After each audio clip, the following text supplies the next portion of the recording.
السلام علیکم جی، کیا حال چال ہیں آپ سب لوگوں کے؟ میں امید کرتی ہوں کہ آپ سب بالکل ٹھیک ہوں گے، خیریت سے ہوں گے۔ ناول بخت بائی مہر النساء شاہ میر کی یہ 18ویں قسط ہے شاید، یا 19ویں، نہیں 20ویں ہے نا؟ شمس سلطان کے آفس کا ماحول خوشگوار سا تھا۔ عمر اور شمس کے آگے کافی کے مگز رکھے تھے اور اب تک وہ کئی کاروباری مسائل پہ گفتگو کر چکے تھے۔ شمس کو اس کی ہر بات قابل غور اور ہر مشورہ مفید لگا تھا، اور بزنس مین کبھی بھی اچھے مشورے دینے والے کو جانے نہیں دیتے۔ تم کہاں پولیس میں خوار ہونے چلی گئی یار؟ تمہیں تو کاروبار کرنا چاہیے تھا، کہیں سے نہیں لگتا تم کوئی ASP ہو۔ شمس ہنس کر بولے تھے۔ عمر مسکرایا۔ پولیس مجھے پسند ہے، کاروبار میں سوچ بچار سے کام لینا ہوتا ہے اور پولیس میں ہاتھوں سے کام لیا جاتا ہے، مجھے یہی پسند ہے۔ اور رہی بات کاروبار کی سمجھ بوجھ کی، تو میں نے بزنس مینجمنٹ پڑھ رکھا ہے، میں اس کے علاوہ بھی بہت کچھ کر سکتا ہوں، ملٹی ٹیلنٹڈ یو نو۔ شمس نے کافی کا گھونٹ بھرتے اس بات میں سر ہلایا۔ ابھی تو تم سسپینڈڈ ہو نا، تم مجھے جوائن کیوں نہیں کر لیتے؟ یہ کمپنی، یہ پاور، ان سب میں پولیس کی جاب سے زیادہ سکوپ ہے۔ شمس کا لہجہ سرسری تھا، لیکن حقیقت یہ تھی کہ وہ انکار نہیں سننا چاہتا تھا۔ ان ذہین آنکھوں اور اس چلتے دماغ کو اپنے کاروبار کے لیے استعمال کرنا چاہتا تھا۔ عمر نے بغور اس کا چہرہ دیکھا۔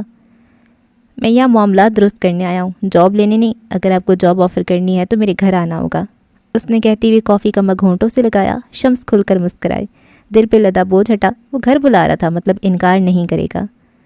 میں ضرور آؤں گا، میں کل تمہارے گھر آؤں گا اور تمہاری بیوی سے بھی معاملات درست کر لوں گا، آخر کو اب اس کے باپ کی جگہ ہوں میں۔ عمر نے محض سر ہلایا، دل کو جیسے کسی نے مٹھی میں پکڑ کر دبایا ہو، پھر وہ اٹھ کھڑا ہوا۔ بس اس سے زیادہ وہ برداشت نہیں کر سکتا تھا۔ اس کا چہرہ نارمل تھا، لیکن آنکھیں سرد سے سرد تر ہوتی جا رہی تھیں۔ کل ملیں گے شمس صاحب۔ اب بس، وہ بہت برداشت کر چکا تھا۔ اس نے مسافر کے لیے ہاتھ بڑھایا، لیکن پھر اس کا ہاتھ ہوا میں ہی معلق رہ گیا۔ دائیں جانب لگی دیوار گیر LCD پہ بغیر آواز کی کوئی نیوز چل رہی تھی، لیکن چلتے ہوئے مناظر کی بھی اپنی ہی ایک آواز ہوا کرتی ہے۔ عمر نے اس کی نظروں کی تقلید میں دیکھا اور پھر نیچے چلتی خبروں کی پٹی پہ نگاہ دوڑائی۔ تازہ ترین اطلاعات کے مطابق ڈاکٹر عبدالحفیظ، جو کہ جسٹس معراج قتل کیس میں ملوث تھے، ان کا انتقال ہو گیا ہے۔ بتایا جاتا ہے کہ کل رات تھانے میں ان کی طبیعت خراب ہو گئی اور ڈاکٹرز کی عدم موجودگی کے باعث انہوں نے دم توڑ دیا۔ شمس نے سفید پڑتے چہرے کے ساتھ وہ خبر دیکھی اور پھر لڑکھڑاتے قدموں سے آگے آئی، آفس کا دروازہ کھولا اور باہر نکل گئی۔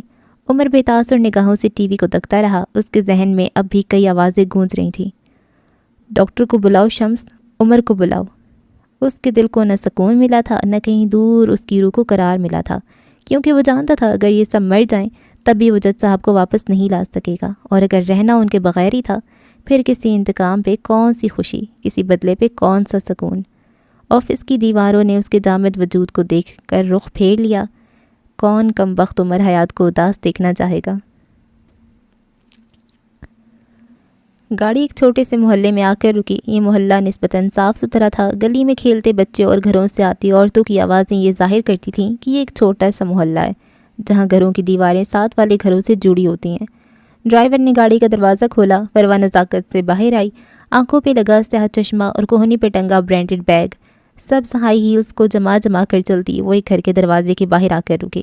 یہ گھر باقی گھروں کی نسبت اچھی حالت میں تھا۔ پکا 2 منزلہ مکان، تازہ رنگ و روغن، مضبوط صاف ستھری دیواریں۔ گھر کے اندر شاید کوئی اونچا لمبا درخت بھی تھا، جس کی شاخیں دروازے کے باہر سے جھانکتی نظر آتی تھیں۔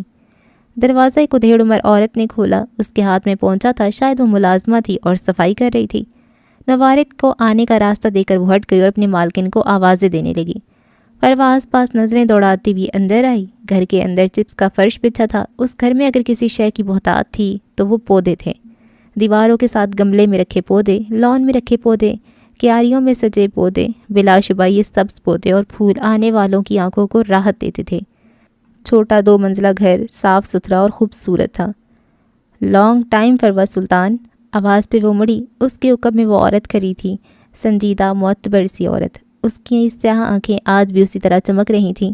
چہرہ بوڑھا ہو گیا تھا، بال کن پٹی سے سفید ہو رہے تھے۔ وہ سیاہ چکن کاری کے سوٹ میں باوقار سی لگ رہی تھی۔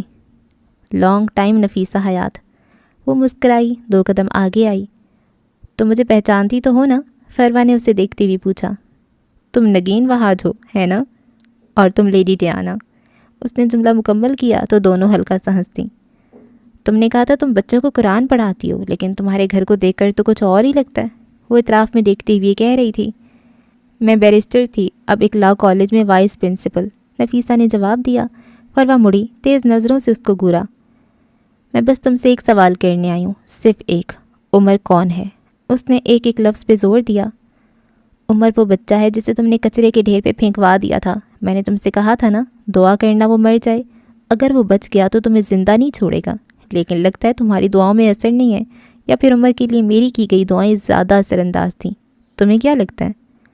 وہ بازو سینے پہ باندھے سکون سے پوچھ رہی تھی۔ فروا کے رنگ ایک لمحے کو متغیر ہوا، دل کو جیسے کسی نے زور سے پکڑ کر دبایا ہو۔ اس سے اپنے آس پاس بین کرنے کی آوازیں سنائی دینے لگیں۔ تم باز نہیں آئی نا؟ فروا نے دانت پیستے ہوئے کہا۔ تو بالآخر تم نے اس بچے کو ہماری زندگیوں میں شامل کر ہی دیا نفیسہ۔ کیا تم ہماری پہلی ملاقات بھول گئی ہو؟ آج میں ہماری دوسری ملاقات میں بھی تمہیں وہی کہوں گی جو اس دن کہا تھا، اسے ہماری زندگی سے نکال لو نفیسہ حیات۔ نفیسہ پرسکون سی ان کو دیکھتی رہیں۔ تم غلط ہو فروا، یہ ہماری دوسری نہیں تیسری ملاقات ہے، لیکن فرق بس یہ ہے کہ اس ملاقات میں تم نکاحت زدہ اور بیمار تھیں۔ تمہیں یاد نہیں ہوگا ہے نا؟ فروا چنبے سے اس کو دیکھتی رہی۔ چلو میں تمہیں کہانی سناتی ہوں، وہ مزے سے کہتی آگے آئیں۔ 20 سال پہلے کی بات ہے، میں اپنے بیٹے کو اسلام آباد لے کر گئی تھی۔ ایک دن میرا بیٹا بیمار ہو گیا، میں اسے ہسپتال لے کر گئی اور وہاں جا کر پتہ چلا میں نے کیا دیکھا۔ وہ آنکھوں میں حیرانی سموئے اسے دیکھنے لگیں۔ فروا کے چہرے پہ اب بھی نہ سمجھی تھی۔ وہاں مجھے تم دکھیں، تمہارے ہاتھ میں ایک بچی تھی، چھوٹی سی پیاری معصوم بچی۔ فروا کا چہرہ سفید پڑا، وہ بے یقینی سے پیچھے کو ہوئی۔ تمہارا شوہر تم سے وہ بچی چھین رہا تھا، تم رو رہی تھی، اس کی منت کر رہی تھی۔ تم بیمار اور زرد تھیں، چونکہ تم لوگ ہسپتال کے عقبی حصے میں تھے، سو کوئی تمہارا جھگڑا نہیں دیکھ سکا۔ تم روتی چیختی رہی، لیکن تمہارے شوہر نے اس بچی کو تمہارے ہاتھ سے چھین کر کوڑے کے بڑے سے ڈرم میں پھینک دیا۔ رات کا وقت تھا، ڈاکٹرز کی ایک فوج کھڑی تھی جس نے نہ جانے کتنے پیسے کھلا کر تم لوگوں نے یہ گناہ سرزد کروایا۔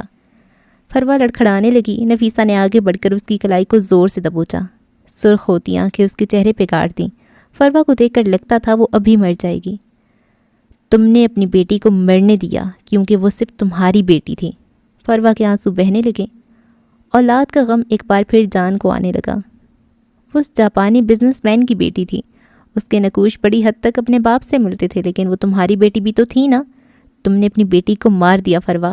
نفیسہ نے اس کا ہاتھ چھوڑا، وہ بے دھم سی ہو کر نیچے گری۔ اس کا چہرہ یکدم بوڑھا لگنے لگا تھا، اس کی رنگت نے چڑھنے لگی تھی، سانس رک رک کر چل رہا تھا۔ تم اپنی بیٹی مارو، شوہر کو مارو یا بیٹے کو، لیکن اگر تم نے میرے بیٹی کی طرف آنکھ اٹھا کر بھی دیکھا نا، خدا کی قسم میں تمہارے پورے خاندان کو تباہ کر دوں گی۔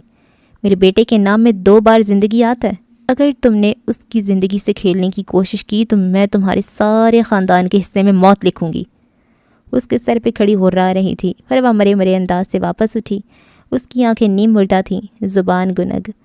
سیاہ اعمالوں کا افشاں ہونا ہر بار پہلے دن جیسی ذلت دیتا ہے، انسان کبھی بھی اپنے سیاہ اعمالوں کے ساتھ یوز ٹو نہیں ہوتا۔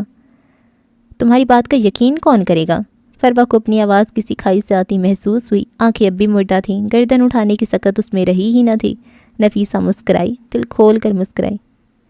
یقین تمہارا چہرہ دلائے گا، خود کو دیکھو فروا، اپنا چہرہ دیکھو اور پھر بتاؤ کیا یہ جھوٹ ہے، اور اگر جھوٹ ہے تو مجھے جھٹلاؤ، میں زیادہ کچھ نہیں کروں گی۔ میں بس یہ بات تمہارے بیٹے کو بتاؤں گی، اور مجھے یقین ہے وہ اتنا غیرت مند ضرور ہوگا کہ تمہیں دھکے مار کر اپنے گھر سے نکال دے، یا پھر شاید خود کو مار دے، کسی کو کیا پتہ۔ انہوں نے کندھے اچکائے۔ میں اندر جا رہی ہوں، اور جب واپس آؤں تو مجھے نظر مت آنا، ورنہ سفیر سلطان کا نمبر ہے میرے پاس۔ وہ بول کر اندر کی طرف پڑ گئیں۔ پیچھے کھڑی فروا سے اپنی ٹانگوں پہ کھڑا ہونا مشکل ہو گیا۔ وہ ذلت کے بیلچے سے زخمی چہرہ لیے واپس مڑ گئی۔ کیا اب تمہیں یقین آیا کہ اس نے غلط عورت چن لی تھی؟ ہسپتال کی سفید راہداریاں حبس کے باعث نم سی تھیں۔ جون کے آخری ایام تھے، گرم ہوا کے تھیپڑے جسم کو جھلسا دیتے تھے۔ وہ ہلکے جامنی رنگ کے لون کے سوٹ میں ملبوس تھی، بھورے بالوں کی ڈھیلی چوٹیاں باندھ رکھی تھی جس سے چند لٹیں نکل کر چہرے پہ جھول رہی تھیں۔ اس کی سیاہ آنکھیں سنجیدہ تھیں۔ ہسپتال کے کمرے کے باہر 2 گارڈز کھڑے تھے۔ حالے نے بس ایک نظر ان کو دیکھا، وہ دونوں تابعداری سے راستہ دینے لگے۔ وہ ہارون کے گارڈز تھے، حالے کو راستہ نہ دے کر مرنا تھا گیا۔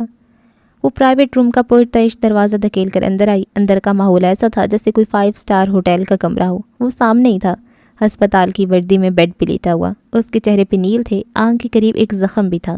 باقی کا جسم جہاں جہاں سے نظر آ رہا تھا بس سفید پٹیوں میں قید تھا۔ وہ قدم قدم چلتی آگے آئی، اس کے بیڈ پہ اس کے پیروں کے قریب بیٹھ گئی۔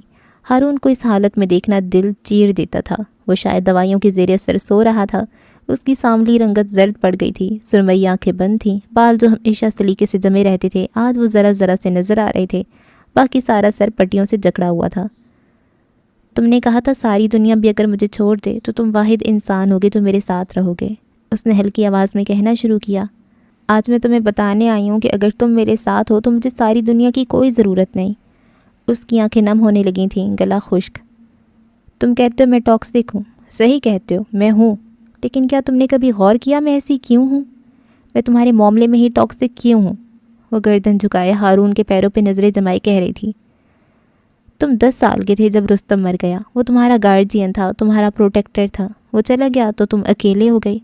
مجھے کہا گیا ہارون کے ساتھ رہو، ماموں، اماں، بابا سب نے کہا ہارون کے ساتھ رہو، اس کی دوست بنو، اس کی گارجین بنو۔ حلق میں آنسوؤں کا گولا ٹکنے لگا، وہ بس ہلکی آواز میں بولتی رہی، شاید وہ سن رہا تھا، شاید نہیں۔ کسی نے نہیں پوچھا کہ میں کیا چاہتی ہوں، کسی نے نہیں پوچھا کہ میں تمہاری گارجین بننا چاہتی ہوں یا نہیں، کسی نے نہیں پوچھا کہ میں تمہاری پروٹیکٹر بننا چاہتی ہوں یا نہیں۔ تم بس ایک انچاہا بوجھ تھے جو میری پیٹھ پہ لاد دیا گیا، لیکن میں نے شکایت نہیں کی۔ میں سلطان ہوں، بھرم رکھنے تب بھی آتے تھے۔ وہ ہلکا سا ہنسی، پس منظر میں بس مشینوں کی آواز آتی تھی۔ مجھ سے کہا گیا میں تمہارے لیے فیصلے لیا کروں، میں نے لیے ہاری، وہ بے بسی سے بولی۔ میں نے اپنا بیسٹ دیا، جہاں میں نے تمہارے لیے صحیح فیصلے کیے وہیں کچھ غلط بھی کیے، میرا قصور نہیں تھا، میں کم عمر تھی یا پھر میرے حساب سے وہی فیصلے صحیح تھے۔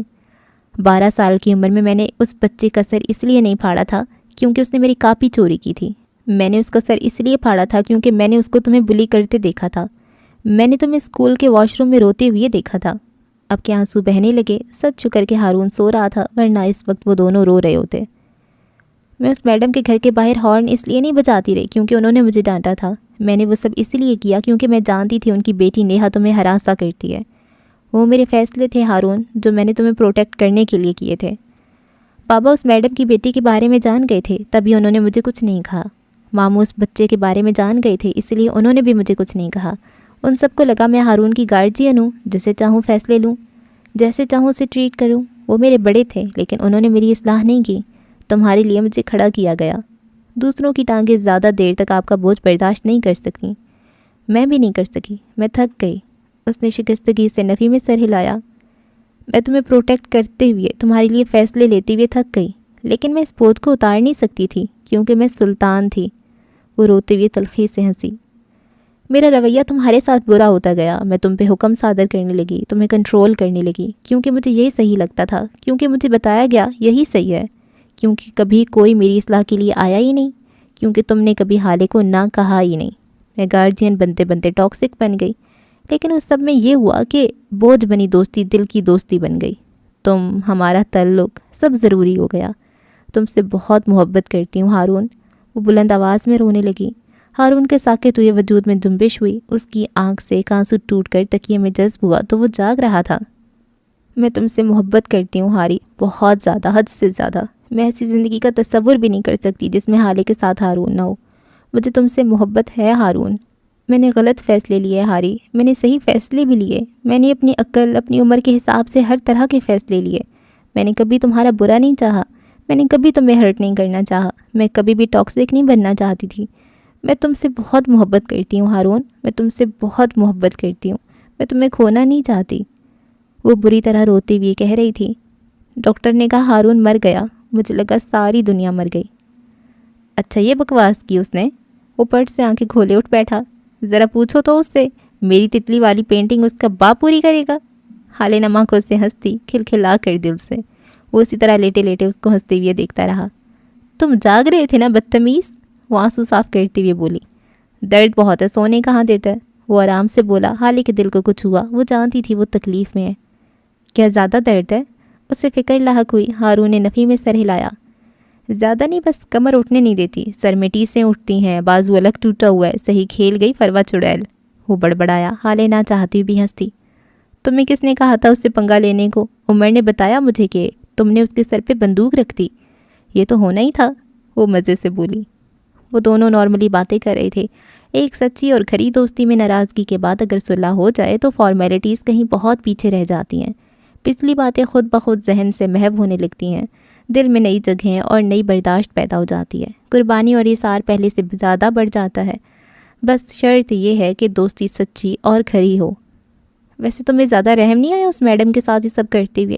بیچاری ایک ہی لڑکی تھی جو میرے پیچھے آیا کرتی تھی، ورنہ تمہارے خوف سے تو کوئی لڑکی مجھے دیکھتی بھی نہیں تھی۔ وہ آنکھیں پوری کھولے، نچلا ہونٹ تانتوں تلے دبائے صاف ظاہر تھا حالے کو تنگ کر رہا ہے۔ حالے نے اپنی آنکھیں گھمائیں۔ وہ تمہیں دیکھتی نہیں تھی، تمہیں ہیراس کرتی تھی۔ جو بھی تھا، کیا میں نے تمہیں شکایت دی؟ اچھی بھلی لڑکی میرے ہاتھ سے نکل گئی، کتنی خوبصورت تھی نا؟ اس نے حالے کو دیکھ کر تائید چاہی۔ فروا آنٹی نے تو بس بیڈ پہ بٹھا دیا نا، میں تمہارے ٹکڑے ٹکڑے کر سکتی ہوں اگر تم۔ حالے آہ! یکدم ہارون گرہانے لگا۔ حالے کے سارے الفاظ اس کے منہ میں رہ گئے۔ وہ ایک ہاتھ سے اپنا سر پکڑے درد سے دوہرا ہو رہا تھا۔ بری طرح گراتے ہوئے وہ تھوڑی دیر پہلے والا ہارون بالکل نہیں لگ رہا تھا۔ حالے کو ڈاکٹر کی ساری باتیں یاد آنے لگیں۔ ڈاکٹر نے کہہ رکھا تھا کہ اس سے زیادہ بات نہ کی جائے، اس کے ذہن پہ زور نہ ڈلوایا جائے۔ وہ فوراً اٹھ کر باہر بھاگی۔ تھوڑی دیر بعد وہ ڈاکٹر کے ہمراہ واپس آئی۔ انہوں نے ہارون کا چیک اپ کیا، اسے نیند کی دوائی دی اور حالے کو کچھ دن تک اسے آرام کر دینے کو کہا۔ وہ خاموشی سے ساری ہدایات سنتی رہی۔ ڈاکٹر چلا گیا، وہ وہیں بیٹھی رہی۔ کافی دیر تک بس ہارون کو دیکھتی رہی۔ پھر اس کا فون بجا۔ مدحت کا میسج تھا۔ جس ڈاکٹر نے تمہارے بابا کا علاج کیا تھا ان کی ڈیتھ ہو گئی، کیا تم نے دیکھا؟ حالے کا دماغ بھگ سے اڑا۔ وہ لڑکھڑاتے قدموں سے دیوانہ وار باہر بھاگی۔ عمر نے اسے مار دیا؟ عمر ایسا کیسے کر سکتا ہے؟ وہ کس طرح ایک ہسپتال سے دوسرے ہسپتال پہنچی؟ کیا ہوا؟ کس نے کیا کہا؟ اسے کچھ سنائی نہیں دے رہا تھا، اسے کچھ بھی دکھائی نہیں دے رہا تھا۔ اس کے کان سائیں سائیں کر رہے تھے۔ رنگت متغیر ہو چکی تھی۔ ہسپتال کے باہر لوگوں کا ایک ہجوم تھا۔ اس ہسپتال میں آخری بار ڈاکٹر عبدالحفیظ کو لایا گیا تھا اور اسی ہسپتال کے سرد خانے میں ان کی لاش رکھی تھی۔ موت کی وجہ سے گلا گھونٹ کر مارنا لکھی گئی تھی۔ حالے مرے مرے قدم اٹھاتی ان لوگوں کے ہجوم میں کسی ایک چہرے کو تلاش کر رہی تھی۔ وہ لوگوں کو ہٹاتی، جگہ بناتی آگے آگے جا رہی تھی۔ وہ ہجوم کے آخری سرے پہ پہنچی۔ مناظر واضح ہوئے، آوازیں واضح ہوئیں۔ کوئی جانا پہچانا سا چہرہ تھا جس کے آگے لوگوں نے مائکس پکڑ رکھے تھے۔ فلیش کی چمکتی روشنیوں میں اس کا چہرہ مکروس نظر آتا تھا۔ اس کی آنکھیں اگر آنسوؤں کی دھند میں لپٹی نہ ہوتی اور ذہن کسی اور جملوں کی بازگشت نہ سن رہا ہوتا تو وہ اس چہرے کو پہچان لیتی۔ مائکس کے پیچھے کھڑا شخص کہہ رہا تھا۔ اس نے ایک ہاتھ سے کسی 9-10 سالہ بچے کا ہاتھ پکڑ رکھا تھا۔ بچے کا چہرہ آنسوؤں سے تر تھا۔ ڈاکٹر عبدالحفیظ پیرزادہ میرے بھائی کے قتل میں ملوث رہے۔ انہوں نے میرے بھائی کے کمرے میں انتہائی خطرناک لوگوں کو جانے دیا اور میرے بھائی کا قتل کرنے کا موقع دیا۔ وہ لمحہ بھر کو رکا۔ لیکن میں آج اس آدمی کو اس کے تمام اعمال کے لیے معاف کرتا ہوں۔ اللہ اس کے لیے بھلائیاں کرے۔ حالے اس کو سنتی رہی، چپ، گمسم۔ میں اس آدمی کی طرح نہیں ہوں جس نے میرے بھائی کے بچوں کو یتیم کر دیا۔ میں شمس سلطان ہوں۔ میں بچوں سے دشمنی نہیں کیا کرتا۔ اپنے موبائل کی اسکرین پہ اس کی اس بات کو سنتے حسن نے طنزیہ سر جھٹکا تھا۔ میں آج سے برہان پیرزادہ کی ذمہ داری اپنے سر لیتا ہوں۔ ہجوم میں داد ابھری۔ کئی لوگوں نے اس کے حق میں نعرے بلند کیے۔ شمس نے ہاتھ اٹھا کر انہیں خاموش رہنے کو کہا۔ میں برہان پیرزادہ کی پڑھائی لکھائی اور باقی ضروریات زندگی کا اسی طرح خیال رکھوں گا جیسے اپنی اولاد کا رکھتا ہوں۔ وہ میرے امپائر، میرے ہیون میں رہے گا۔ مائک تھامے لوگوں کے چہروں پہ نہ سمجھی اتری۔ ہیون ان کا پروجیکٹ کب بنا؟ حسن کی آنکھیں سکڑیں۔ حالے کے دل کا کرب گہرا ہوا۔ مختلف سوال کیے گئے۔ شمس پرسکون انداز میں ان کو سنتا رہا۔ میں آپ سب کی حیرانی سمجھتا ہوں، لیکن آج آپ سب کو یہاں ایک بات بتا دینا چاہوں گا کہ ہیون اب میرا پروجیکٹ ہے۔ تقریباً 1 سال قبل میرے بھائی نے میری کمپنی کے 25% شیئرز کے بدلے ہیون میرے ذمہ لگا دیا تھا۔ پیپر ورک اور باقی ساری کارروائی میرا سیکریٹری میڈیا کو دے دے گا۔ میرے بھائی معراج سلطان کے قتل کیس میں کوئی پیش رفت تب تک نہیں ہوئی۔ میں اور میرے خاندان نے قانون پہ اندھا بھروسہ کرتے ہوئے تمام معاملات اپنے پولیس کے سپورٹ کیے تھے۔ ہمیں انصاف چاہیے، حکومت کو چاہیے ہماری آواز کو سنے۔ انصاف ہر کسی کے لیے ہونا چاہیے۔ یہیں اگر کسی غریب ٹیچر یا مزدور کے گھر کا آدمی قتل ہوا ہوتا تو پورا ملک موم بتی لے کر احتجاج کر رہا ہوتا، لیکن ہمارے لیے کیوں کوئی نہیں آ رہا؟ وہ ہاتھ اٹھا کر بول رہا تھا، آنکھیں نم تھیں، چہرہ زخم۔ ہمارے لیے کوئی نہیں آتا کیونکہ ہم پریویلیجڈ ہیں، کیونکہ ہم امیر ہیں۔ لیکن کیا ایسا ہونا ہماری غلطی ہے؟ سب کو لگتا ہے ہمیں انصاف مل جائے گا، لیکن آج میں آپ کو بتا دوں کہ اس ملک کا قانون جس طرح غریب کو پیلتا ہے اسی طرح امیر کو بھی پیلتا ہے۔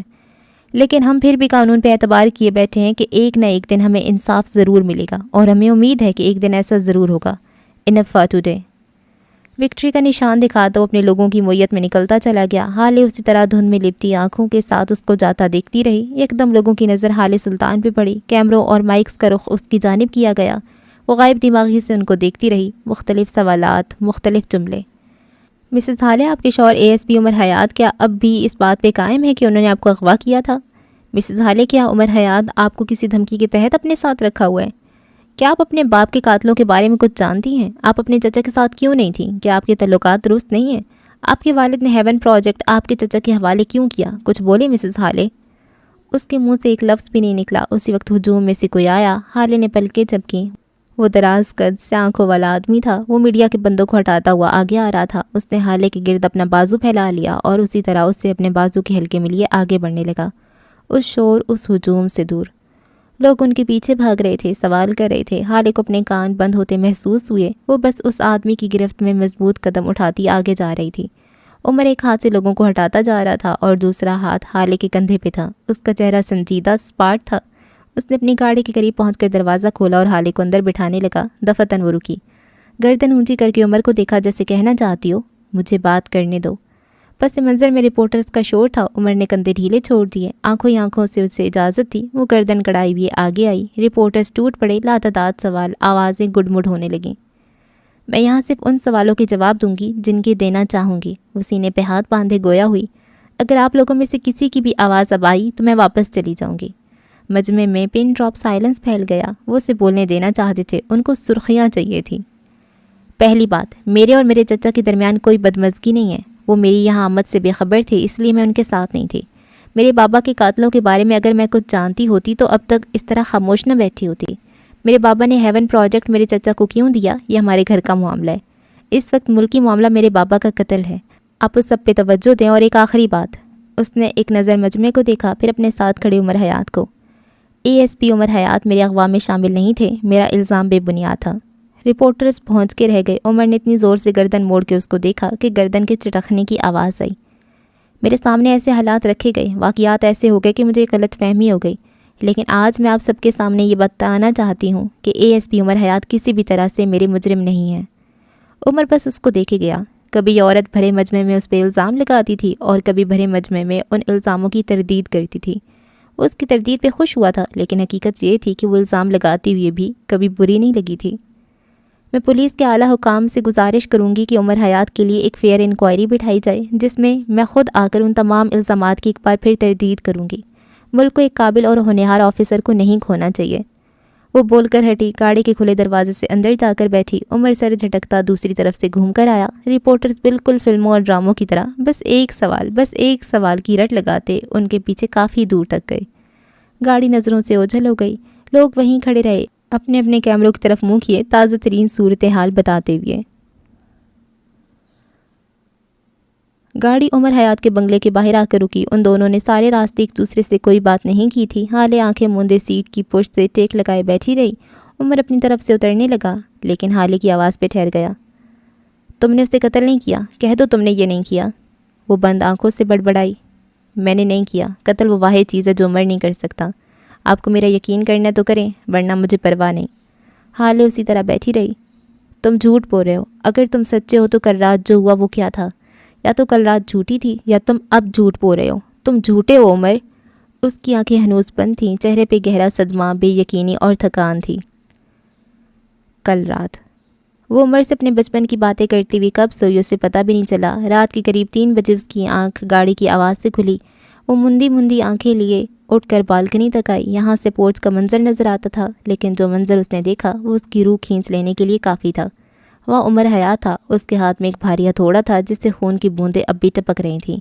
اس کی سفید شرٹ پہ خون ہی خون تھا، کوئی سیریل کلر گویا قتل کر کے آیا ہو۔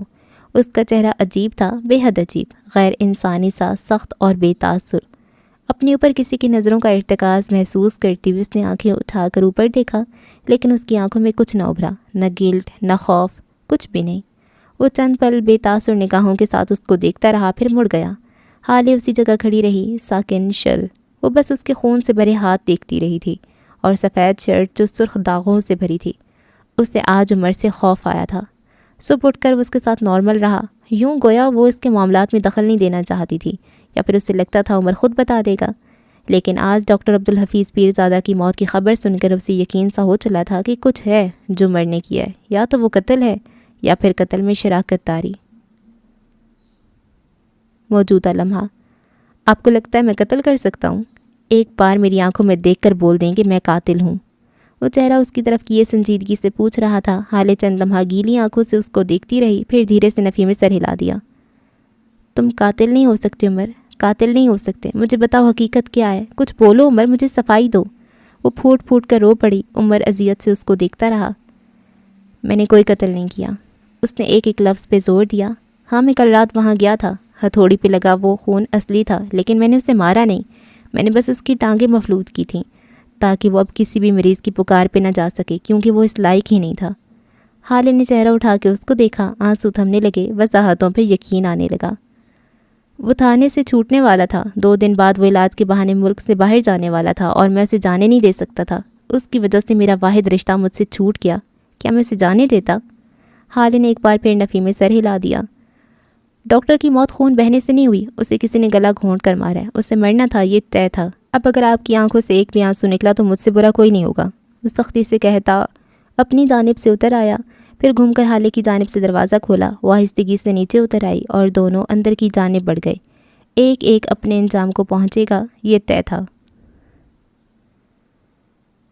وہ اپنے کمرے میں آیا تو اس کا چہرہ بے یقین سا تھا۔ مہرماں بازو آنکھوں پہ رکھے بیڈ پہ لیٹی تھی، اس کی آہٹ سن کر اٹھ بیٹھی۔ سفیر الماری میں منہ دیے کچھ ڈھونڈ رہا تھا، اس کا انداز بے چین تھا، ہاتھ کانپ رہے تھے، جسم میں جیسے بے قراری سی تھی۔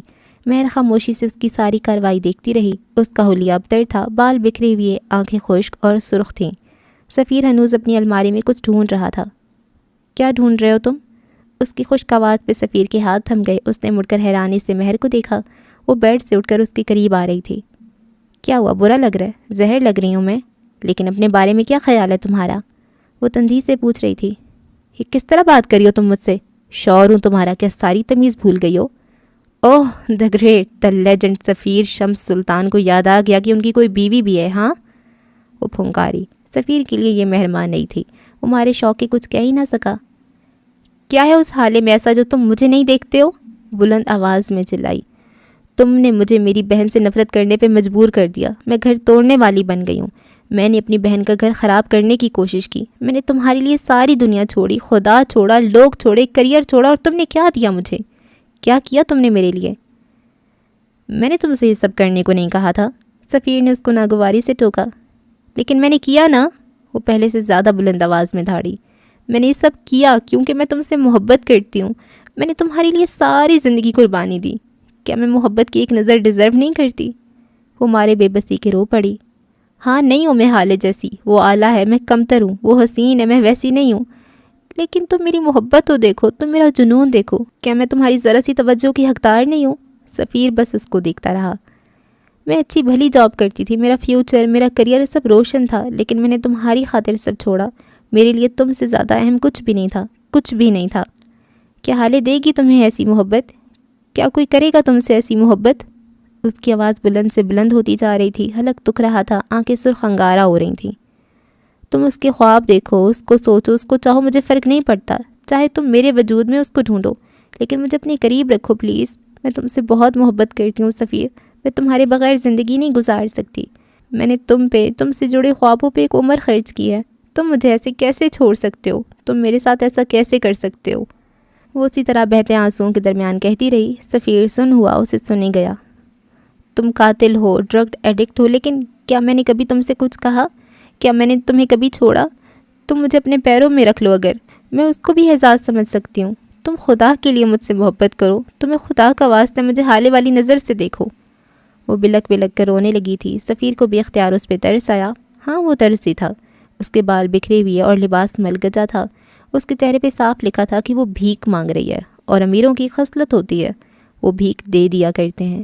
سفیر 2 قدم آگے آیا اور مہر کے بالکل قریب رک گیا، اس کا پہلو میں گرا ہاتھ اٹھایا اور اسی ہاتھ سے اسے ذرا سا اپنی جانب کھینچ کر کندھے سے لگا لیا۔ وہ اس کے کندھے سے لگ کر مزید بلند آواز میں روتی گئی۔ اس کے چہرے پہ کوئی سکون، کوئی شانتی نہیں تھی۔ کیا تم نے کبھی بھکاریوں کے چہرے پہ سکون دیکھا ہے؟ یہ چند دن بعد کا ذکر ہے۔ آج حسن سلطان صبح سے ہی عمر کے گھر آیا ہوا تھا۔ وجہ تھی اس کا داخلہ جو کہ حالے نے کروانا تھا۔ اس کے اپنے ایگزامز بھی شروع ہو چکے تھے۔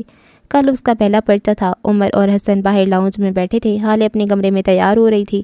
اس نے نیلی ٹخنوں تک آتی سادہ فراک کے ساتھ سفید دوپٹہ لے رکھا تھا، بال کرل کر کے ایک طرف کو ڈالے۔ اب وہ کانوں میں ٹاپس پہن رہی تھی جب اس کا موبائل زوں زوں کی آواز سے تھر تھرایا۔ نفیسہ آنٹی کالنگ کے الفاظ جگمگائے تو اس نے لپک کر فون اٹھایا، ساتھ ساتھ شرمندگی بھی ہوئی۔ انہوں نے اس کی کتنی مدد کی تھی، اس نے شکریہ تک کا فون نہیں کیا۔ اس نے کال اٹھائی، سلسلہ جڑا۔ کیا میں تمہیں ویڈیو کال کر لوں؟ سلام کی دعا کے بعد انہوں نے پوچھا تھا۔ حالے نے جی ضرور کہہ کر اجازت دے دی۔ چند لمحہ بعد اس کے موبائل کی اسکرین جل بجھ کرنے لگی۔ حالے نے ایک نظر خود کو آئینے میں دیکھا۔ وہ پہلی بار اپنی ساس سے مل رہی تھی، وہ بھی آن لائن۔ لڑکیوں کے مسائل۔ کال ملی، موبائل کی اسکرین میں نفیسہ کا چہرہ نظر آیا۔ حال ایک پل کو ٹھہر سی گئی۔ اسے اس عورت سے ایک رعب سا محسوس ہوا۔ اتنی خوبصورت نہیں تھی، لیکن کچھ تھا جو اسے اوروں سے ممتاز بناتا تھا۔ تم بہت خوبصورت ہو، انہوں نے پہلی بات یہی کہی۔ آپ سے بہت کم، حالے نے کھوئے کھوئے انداز میں کہا۔ نفیسہ ہلکا سا مسکرائیں۔ کافی دیر تک وہ دونوں ہلکی پھلکی باتیں کرتی رہیں۔ تم اس دن کچھ کہہ رہی تھی مذہبی لوگوں کے بارے میں۔ اب بتاؤ مجھے، تمہیں مذہبی لوگ کیوں پسند نہیں ہیں، یا پھر ایسا کیا ہے جس سے پتہ چلتا ہے کہ کون مذہبی ہے اور کون نہیں؟ حالے نے گہرا سانس لیا۔ آج بلاخر وہ اپنے دل کا سارا بھڑاس نکالے گی۔ جن جن مذہبی لوگوں نے اسے انکمفرٹیبل محسوس کروایا، وہ ان سے اندیکھا انتقام لے گی۔ ہاں، وہ یہی کرے گی۔ مجھے مذہبی لوگوں سے سخت چڑ ہے، وہ بولی تو اس کی آواز میں کئی سالوں سے جمع شدہ نفرت باہر آنے لگی۔ میں جب بڑی بڑی داڑھی والے مردوں کو دیکھتی ہوں اور حجاب کرنے والی عورتوں سے ملی ہوں، مجھے ان کے سامنے ہمیشہ اپنا آپ چھوٹا لگا ہے، کیونکہ وہ ایسا ظاہر کرتے ہیں جیسے ساری دنیا کی پاکیزگی ان کے اندر ہے، جیسے ساری دنیا کا علم ان کے پاس ہے۔ وہ بنا رکے کہے جا رہی تھیں۔ اگر جو کبھی ایسے لوگوں کو پتہ چل جائے کہ ہم نماز یا قرآن نہیں پڑھتے، تو پھر آپ دیکھیے گا کس طرح یہ لوگ آپ کو حقارت کی نگاہ سے دیکھیں گے، کس طرح یہ لوگ آپ کو کمتر محسوس کروائیں گے۔ آنٹی، میں نے ہمیشہ ان کے منہ سے سنا ہے کہ یہ حرام، وہ حرام، یہ جائز، وہ ناجائز، جہنم، برزخ، سزا، آگ۔ آخر یہ کیسا دین ہے جس میں کوئی رحم نہیں ہے؟ بولتی ہوئی اس کا سانس چڑھ گیا تو وہ خاموش ہو گئی۔ اسے یقین تھا اب نفیسہ اسے دو باتیں سنا کر اسے کافر ملعون کہہ کر فون کاٹ دیں گی، لیکن خلاف توقع انہوں نے ایسا کچھ نہیں کیا۔ وہ بس خاموش جانچتی نظروں سے اسے دیکھے گئیں۔ مذہبی کون ہوتا ہے حالے؟ ان کا لہجہ پرسکون تھا۔ حالے نے متعجب ہو کر اسکرین کے پار اس عورت کو دیکھا، پھر جواب دینے کو الفاظ مجتمع کیے۔ ہر وہ انسان جو ہر بات پہ جائز، ناجائز، حلال، حرام، جہنم، دوزخ کی رٹ لگائے رکھے، اور وہ مذہبی نہیں، ایکسٹریمسٹ ہوتا ہے بچے۔ اور حالے ٹھہر سی گئی۔ نفیسہ کہتی رہیں، ہر وہ انسان جو کسی نہ کسی مذہب کو مانتا ہے یا اس کا پیروکار ہوتا ہے، وہ مذہبی ہوتا ہے۔ اب چاہے وہ نماز پڑھتا ہو یا نہ پڑھتا ہو، روزے رکھتا ہو یا نہیں، چرچ جاتا ہو یا نہیں، لیکن وہ مذہبی ہوتا ہے کیونکہ اس کا تعلق مذہب سے جڑا ہوتا ہے۔ حالے کو اپنا سانس بھی رکتا ہوا محسوس ہوا۔ وہ شل اور ساکن ہو کر اس کو سن رہی تھی۔ ہمارے یہاں دو طرح کے مذہبی ہوتے ہیں، ایک ایکسٹریمسٹ اور دوسرے سادہ۔ جن لوگوں کی بات تم کر رہی ہو وہ ایکسٹریمسٹ ہیں، بات بات پہ حلال، حرام، جہنم، دوزخ، جزا، سزا، یہ انہی لوگوں کا کام ہوتا ہے۔ ان کو لگتا ہے اگر ہم کسی کو موت کا خوف دلوائیں گے تو وہ اللہ کے پاس بھاگا دوڑا چلا آئے گا، اگر ہم کسی کو عذاب قبر سے ڈرائیں گے تو وہ لوگ نمازیں اور قرآن پڑھنے لگیں گے۔ یہ لوگ برے نہیں ہوتے، ان کا انداز بیان برا ہوتا ہے، ان کا اپنی بات آپ تک پہنچانے کا طریقہ برا ہوتا ہے۔ یہ لوگ چاہتے ہیں کہ ان کی بات پہلی دفعہ مان لی جائے، حق آیا تو پہلی پکار پہ لبیک کہہ دیا جائے۔ لیکن یہ لوگ نہیں سمجھ پاتے کہ یہ انبیاء کا دور نہیں ہے جہاں لوگوں کو روشنی کی تلاش رہا کرتی تھی، جہاں وہ اپنے اندھیروں سے بیزار رہا کرتے تھے۔ یہ مختلف دور ہے۔ آج کے لوگوں کے دلوں پہ پکی مہریں ہیں، آج کے دلوں پہ زیادہ زنگ ہے، اور آج کی آنکھ کے آگے موبائل فونز ہیں۔ ان پہ زیادہ توجہ، زیادہ محنت کی ضرورت ہے۔ یہ لوگ محنت سے ڈرتے ہیں۔ حالے محو ہو کر ان کو سن رہی تھی۔ نفیسہ نرم آواز میں کہے جا رہی تھی۔ دوسری طرف آتے ہیں سادہ لوگ۔ یہ لوگ ایک لمبی اسٹرگل کے بعد دین تک آئے ہوتے ہیں۔ اس راہ میں ان کے دل ٹوٹے ہوتے ہیں، پھر جڑے ہوتے ہیں، پھر انہوں نے اپنے اندھیرے اپنے ہاتھ سے ہٹائے ہوتے ہیں۔ ایسے لوگ آپ کی اسٹرگل سمجھتے ہیں۔ ہر مذہبی انسان کا طریقہ غلط نہیں ہوتا بچے۔ تم نے اپنے گرد ایسا دائرہ بنا لیا کہ تمہیں اپنے جیسے لوگ ملے، بغض رکھنے والے اور اپنی بات منوانے والے۔ حالے کا ارتکاز ٹوٹا، یہاں اس کو برا لگا تھا۔ آپ میرے بارے میں ایسا کیسے کہہ سکتی ہیں؟ ابھی ہمیں بات کی ہوئے کوئی 1 گھنٹہ بھی نہیں ہوا۔ اس نے واضح طور پہ برا منایا تھا۔ نہ بھلا ساس ہے تو کیا ہر بات سہ جاؤں؟ نفیسہ مسکرا دی۔ کچھ دیر پہلے تک تم کیا کہہ رہی تھیں؟ غور کرو تمہارے دل میں ان لوگوں کے لیے کتنا زہر تھا۔ تمہارے منہ سے ان کے لیے کف نکل رہا تھا۔ یہ آج یا کل کا بغض نہیں ہے، یہ کئی سالوں کا بغض و عناد ہے جسے تم نے دل میں جگہ دے رکھی ہے۔ حالے کا چہرہ لمحے بھر کو تاریک سا ہوا۔ تم، میں اور ان میں کیا فرق ہے؟ تم نے ان کی بات نہیں مانی تو انہوں نے کہہ دیا کافر، ملعون، دھتکاری ہوئی، لیکن تم نے کیا کیا؟ تم نے ان گنتی کے 4 لوگوں کے ساتھ ہر مذہبی انسان کا امیج جوڑ لیا۔ تم نے ہر مذہبی انسان کے بارے میں بغض رکھا۔ بچے، تم میں اور ان میں کوئی فرق نہیں رہا۔ اپنا دائرہ مثبت بناؤ. تمہارا دائرہ ایک مقناطیس کی طرح ہوگا. اب یہ تم پہ ہے کہ تم اس مقناطیس پہ پازیٹیو چارج لگاتی ہو یا نیگیٹو. یاد رکھو تم جیسی خود ہو ویسے ہی لوگ تمہیں ملیں گے. میرے اچھے ہونے سے مجھے اچھے لوگ کیسے مل سکتے ہیں؟ میرا دائرہ دوسرے انسان کے دائرے پہ کس طرح اثر انداز ہو سکتا ہے؟ وہ الجھن کا شکار تھی. اپنا انسٹاگرام کھولو. اسکرین کے پار سے ان کی آواز ابھری. حالے نے ناسمجھی اور غائب دماغی سے اپنا آئی پیڈ اٹھایا, ڈیٹا آن کیا اور انسٹاگرام کھولا. اپنے انسٹا کی فیڈز مجھے دکھاتی جاؤ. انہوں نے ایک اور حکم صادر کیا. حالے کے لیے یہ کھیل دلچسپ ہوتا جا رہا تھا. اس نے فیڈز کھولیں, آئی پیڈ کی اسکرین کو موبائل کی جانب موڑا اور انگوٹھے سے فیڈز کو اوپر کرتی چلی گئی. نفیسہ سنجیدگی سے دیکھتی رہیں. ہیرے, کھانا, فیشن. انہوں نے 3 الفاظ دہرائے. اچھا اب ایسا کرو, اپنی سرچ آپشن میں جاؤ اور کچھ ادبی پلیٹ فارمز کو فالو کرو. حالے نے اسکرین ایک بار پھر اپنی جانب کر لی. 1-2 نامور انگریزی رائٹرز کو سرچ کیا اور پھر فالو کر لیا. اب اپنی فیلڈ کو ریفریش کرو اور ایک بار پھر مجھے دکھاؤ. حالے کی انگلیاں میکانیکی انداز میں چل رہی تھیں. اسکرین ایک بار پھر نفیسہ کی جانب کرتے وہ بری طرح ٹھٹکی. اب اس کی فیلڈ میں کوئی ہیرے, کوئی کھانا نہیں تھا. وہاں ان فالو کیے ہوئے ادبی شخصیات کی پوسٹ تھیں اور کچھ اسی طرح کے دوسرے اکاؤنٹ فالو کرنے کا سجیشن. اس کا دل دھک سے رہ گیا. نفیسہ بغیر اس کی فیڈ دیکھے کہتی رہی, یہ مت سمجھنا کہ یہ قانون صرف انسٹا پہ لاگو ہوتا ہے. یہ اصل زندگی کے لیے بھی ہے. تم اپنے دائرے میں جن لوگوں کو لانا چاہو گی وہی آئیں گے. تم خود کو بدلو, باہر کی دنیا خود بخود بدلے گی. حالے نے سمجھ کر سر ہلایا. وہ مروب ہوئی تھی لیکن بتایا نہیں. وہ لوگوں کی تعریف نہیں کرتی تھی. اسے لگتا تھا اگر تعریف کر دی تو سر پہ چڑھ کر ناچیں گے. یہ اس کی زندگی کا اصول تھا. ویسے آپ اپنے الفاظ اور توانائی مجھ پہ ضائع کر رہی ہیں. میں اب دین سے کوسوں دور آ گئی ہوں. میں نے کئی مہینوں سے کوئی نماز بھی نہیں پڑھی, کوئی دعا نہیں مانگی. مجھے تو لگتا ہے میں ایتھیسٹ بن گئی ہوں. وہ اسکرین کو دیکھتی ہوئے کہہ رہی تھی. دور اندر کہیں دل ایک پل کو لرزا تھا. نفیسہ چند ثانیہ اس کے چہرے کو دیکھتی رہیں. موبائل کی اسکرین کے جو کٹھے میں نظر آتی اس کی آنکھوں میں کئی سوال تھے. تم جس کو نہ ماننے کا دعویٰ کرتی ہو وہ کون ہے؟ خدا. خدا کون ہے؟ یہ کیسا سوال ہے؟ اسے چھنبا ہوا آنکھوں میں نہ سمجھی تھی. تم تو اسے جانتی ہی نہیں, پھر ماننے نہ ماننے کا تو سوال ہی پیدا نہیں ہوتا. جو ہستی تمہارے لیے سوالیہ نشان ہے تم اسے نہ ماننے کا دعویٰ کیسے کر سکتی ہو؟ حالے لمحے بھر کو گڑبڑائی تھی. میں تمہیں کل پھر کال کروں گی. تم مجھے بتانا اللہ کون ہے, پھر میں تمہیں بتاؤں گی اسے ماننا کیوں ضروری ہے. انہوں نے کہتی ہوئی رابطہ منقطع کر لیا. حالے گہری سانس بھرتی پیچھے کھو بیٹھی. خدا کون ہے؟ اس کا جواب تو اسے واقعی نہیں پتہ تھا. وہ تیار ہو کر نیچے آئی. حسن لاؤنج کے صوفے پہ نیم دراز تھا, کوئی گیم کھیل رہا تھا. وہ عموماً یہی کرتا رہتا تھا. حالے کو کبھی کبھی حیرت ہوتی تھی کہ وہ سارا دن گیمز کھیلنے کے باوجود ٹاپ کیسے کر جاتا ہے. وہ لائبریری سے چھٹی لے کر آیا تھا. حالے کے لاکھ منع کرنے کے باوجود اس نے جاب نہیں چھوڑی تھی. کم از کم وہ کتابوں کے بیچ ہے. بس یہی تسلی وہ خود کو دیتی رہتی تھی. سفید شرٹ کے ساتھ نیلی جینز پہنے, بالوں کو سلیقے سے سجائے, وہ کالج جانے کے لیے پرجوش تھا.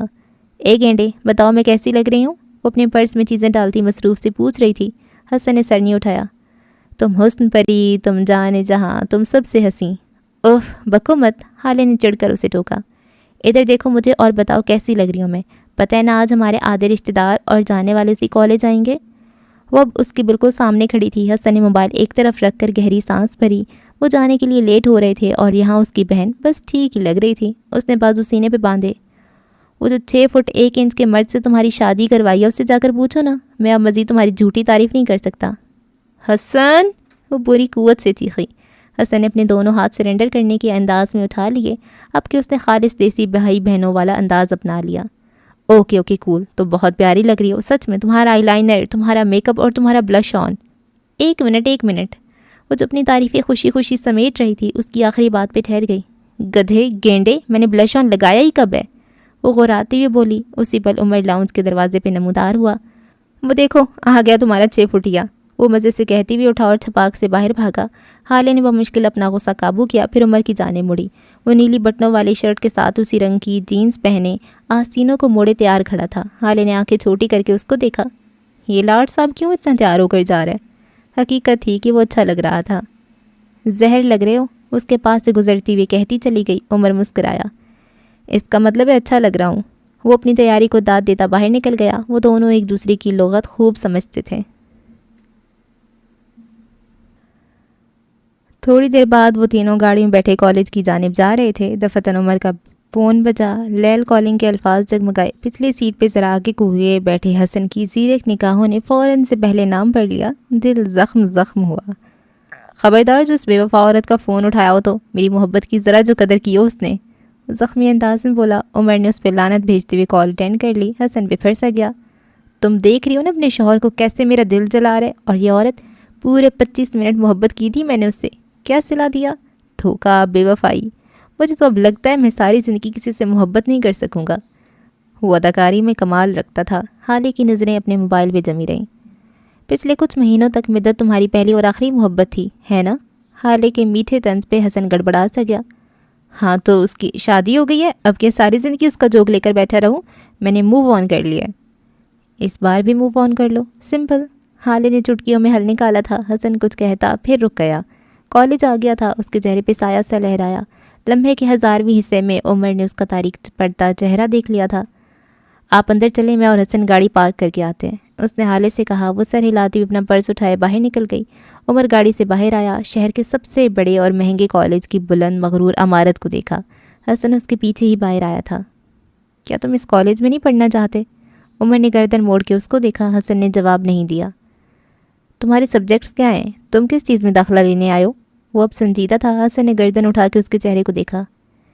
انجینئرنگ، وہ میرا داخلہ انجینئرنگ میں کروا رہی ہے۔ میں میڈیکل کرنا چاہتا ہوں، مجھے وہی پسند ہے، لیکن میں حالے کو منع نہیں کر سکتا، وہ ہمیشہ میرے ساتھ زبردستی کرتی ہے۔ اس کے حلق میں کچھ اٹکا تھا۔ بچوں کو اگر ان کی مرضی کے سبجیکٹس پڑھنے کو نہ ملیں تو دل کے ساتھ ساتھ ان کا دماغ بھی مر جاتا ہے۔ والدین کو لگتا ہے کہ جو سبجیکٹ انہوں نے منتخب کیا ہے ان میں ان کے بچے کا فیوچر روشن ہے، لیکن دماغ اور شوق کیا ہے؟ وہ تو ایک انچاہے سبجیکٹ کی وجہ سے اندھیرے میں چلے جاتے ہیں۔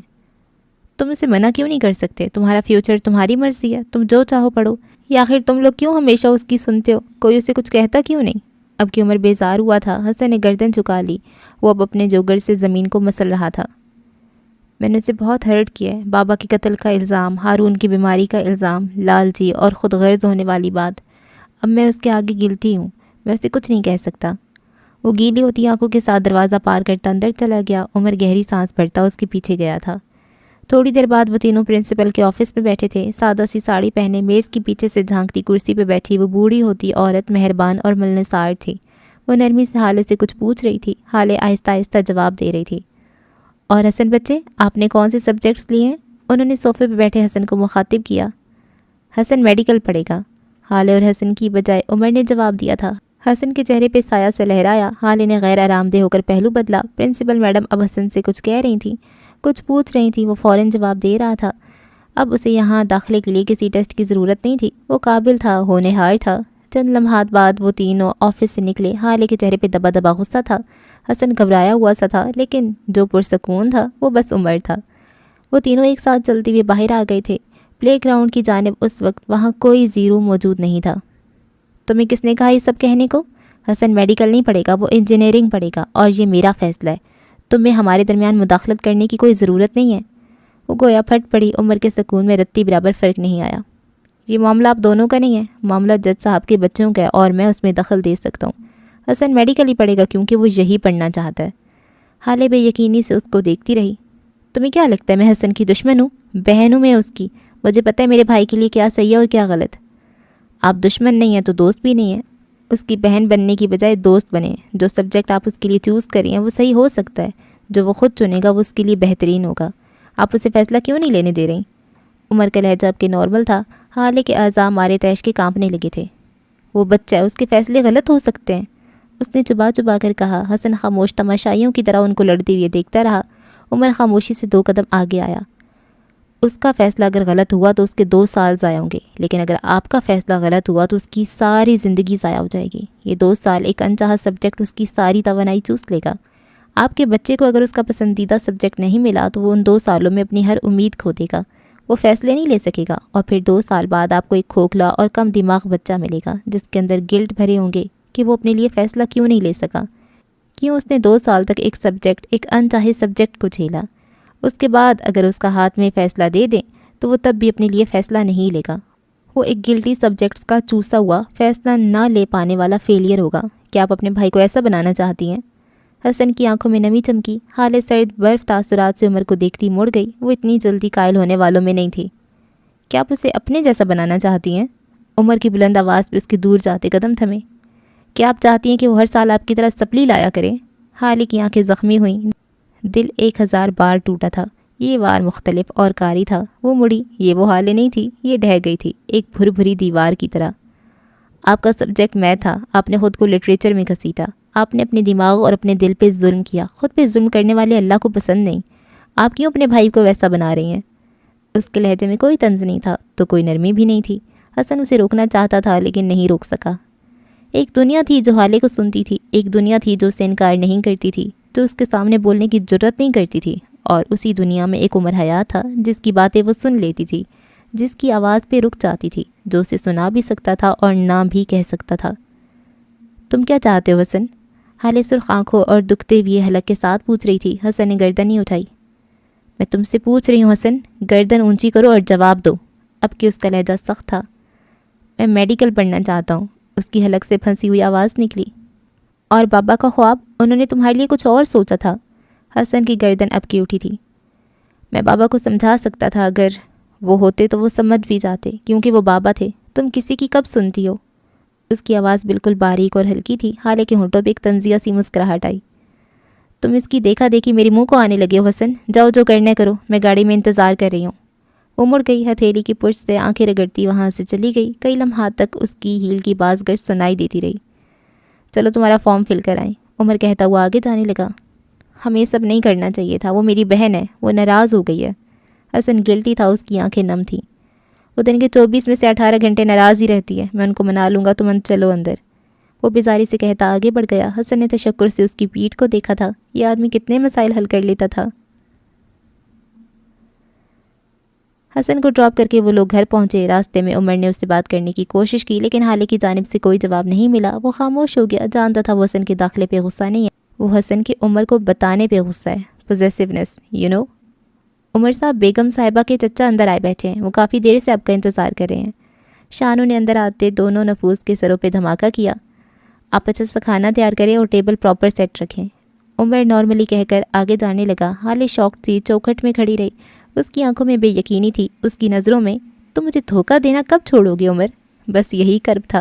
وہ خاموشی سے آگے آیا، حالے کے برف ہوتے وجود کو دیکھا، پھر گہری سانس بھرتے ہوئے اس کا ایک ہاتھ پکڑ لیا۔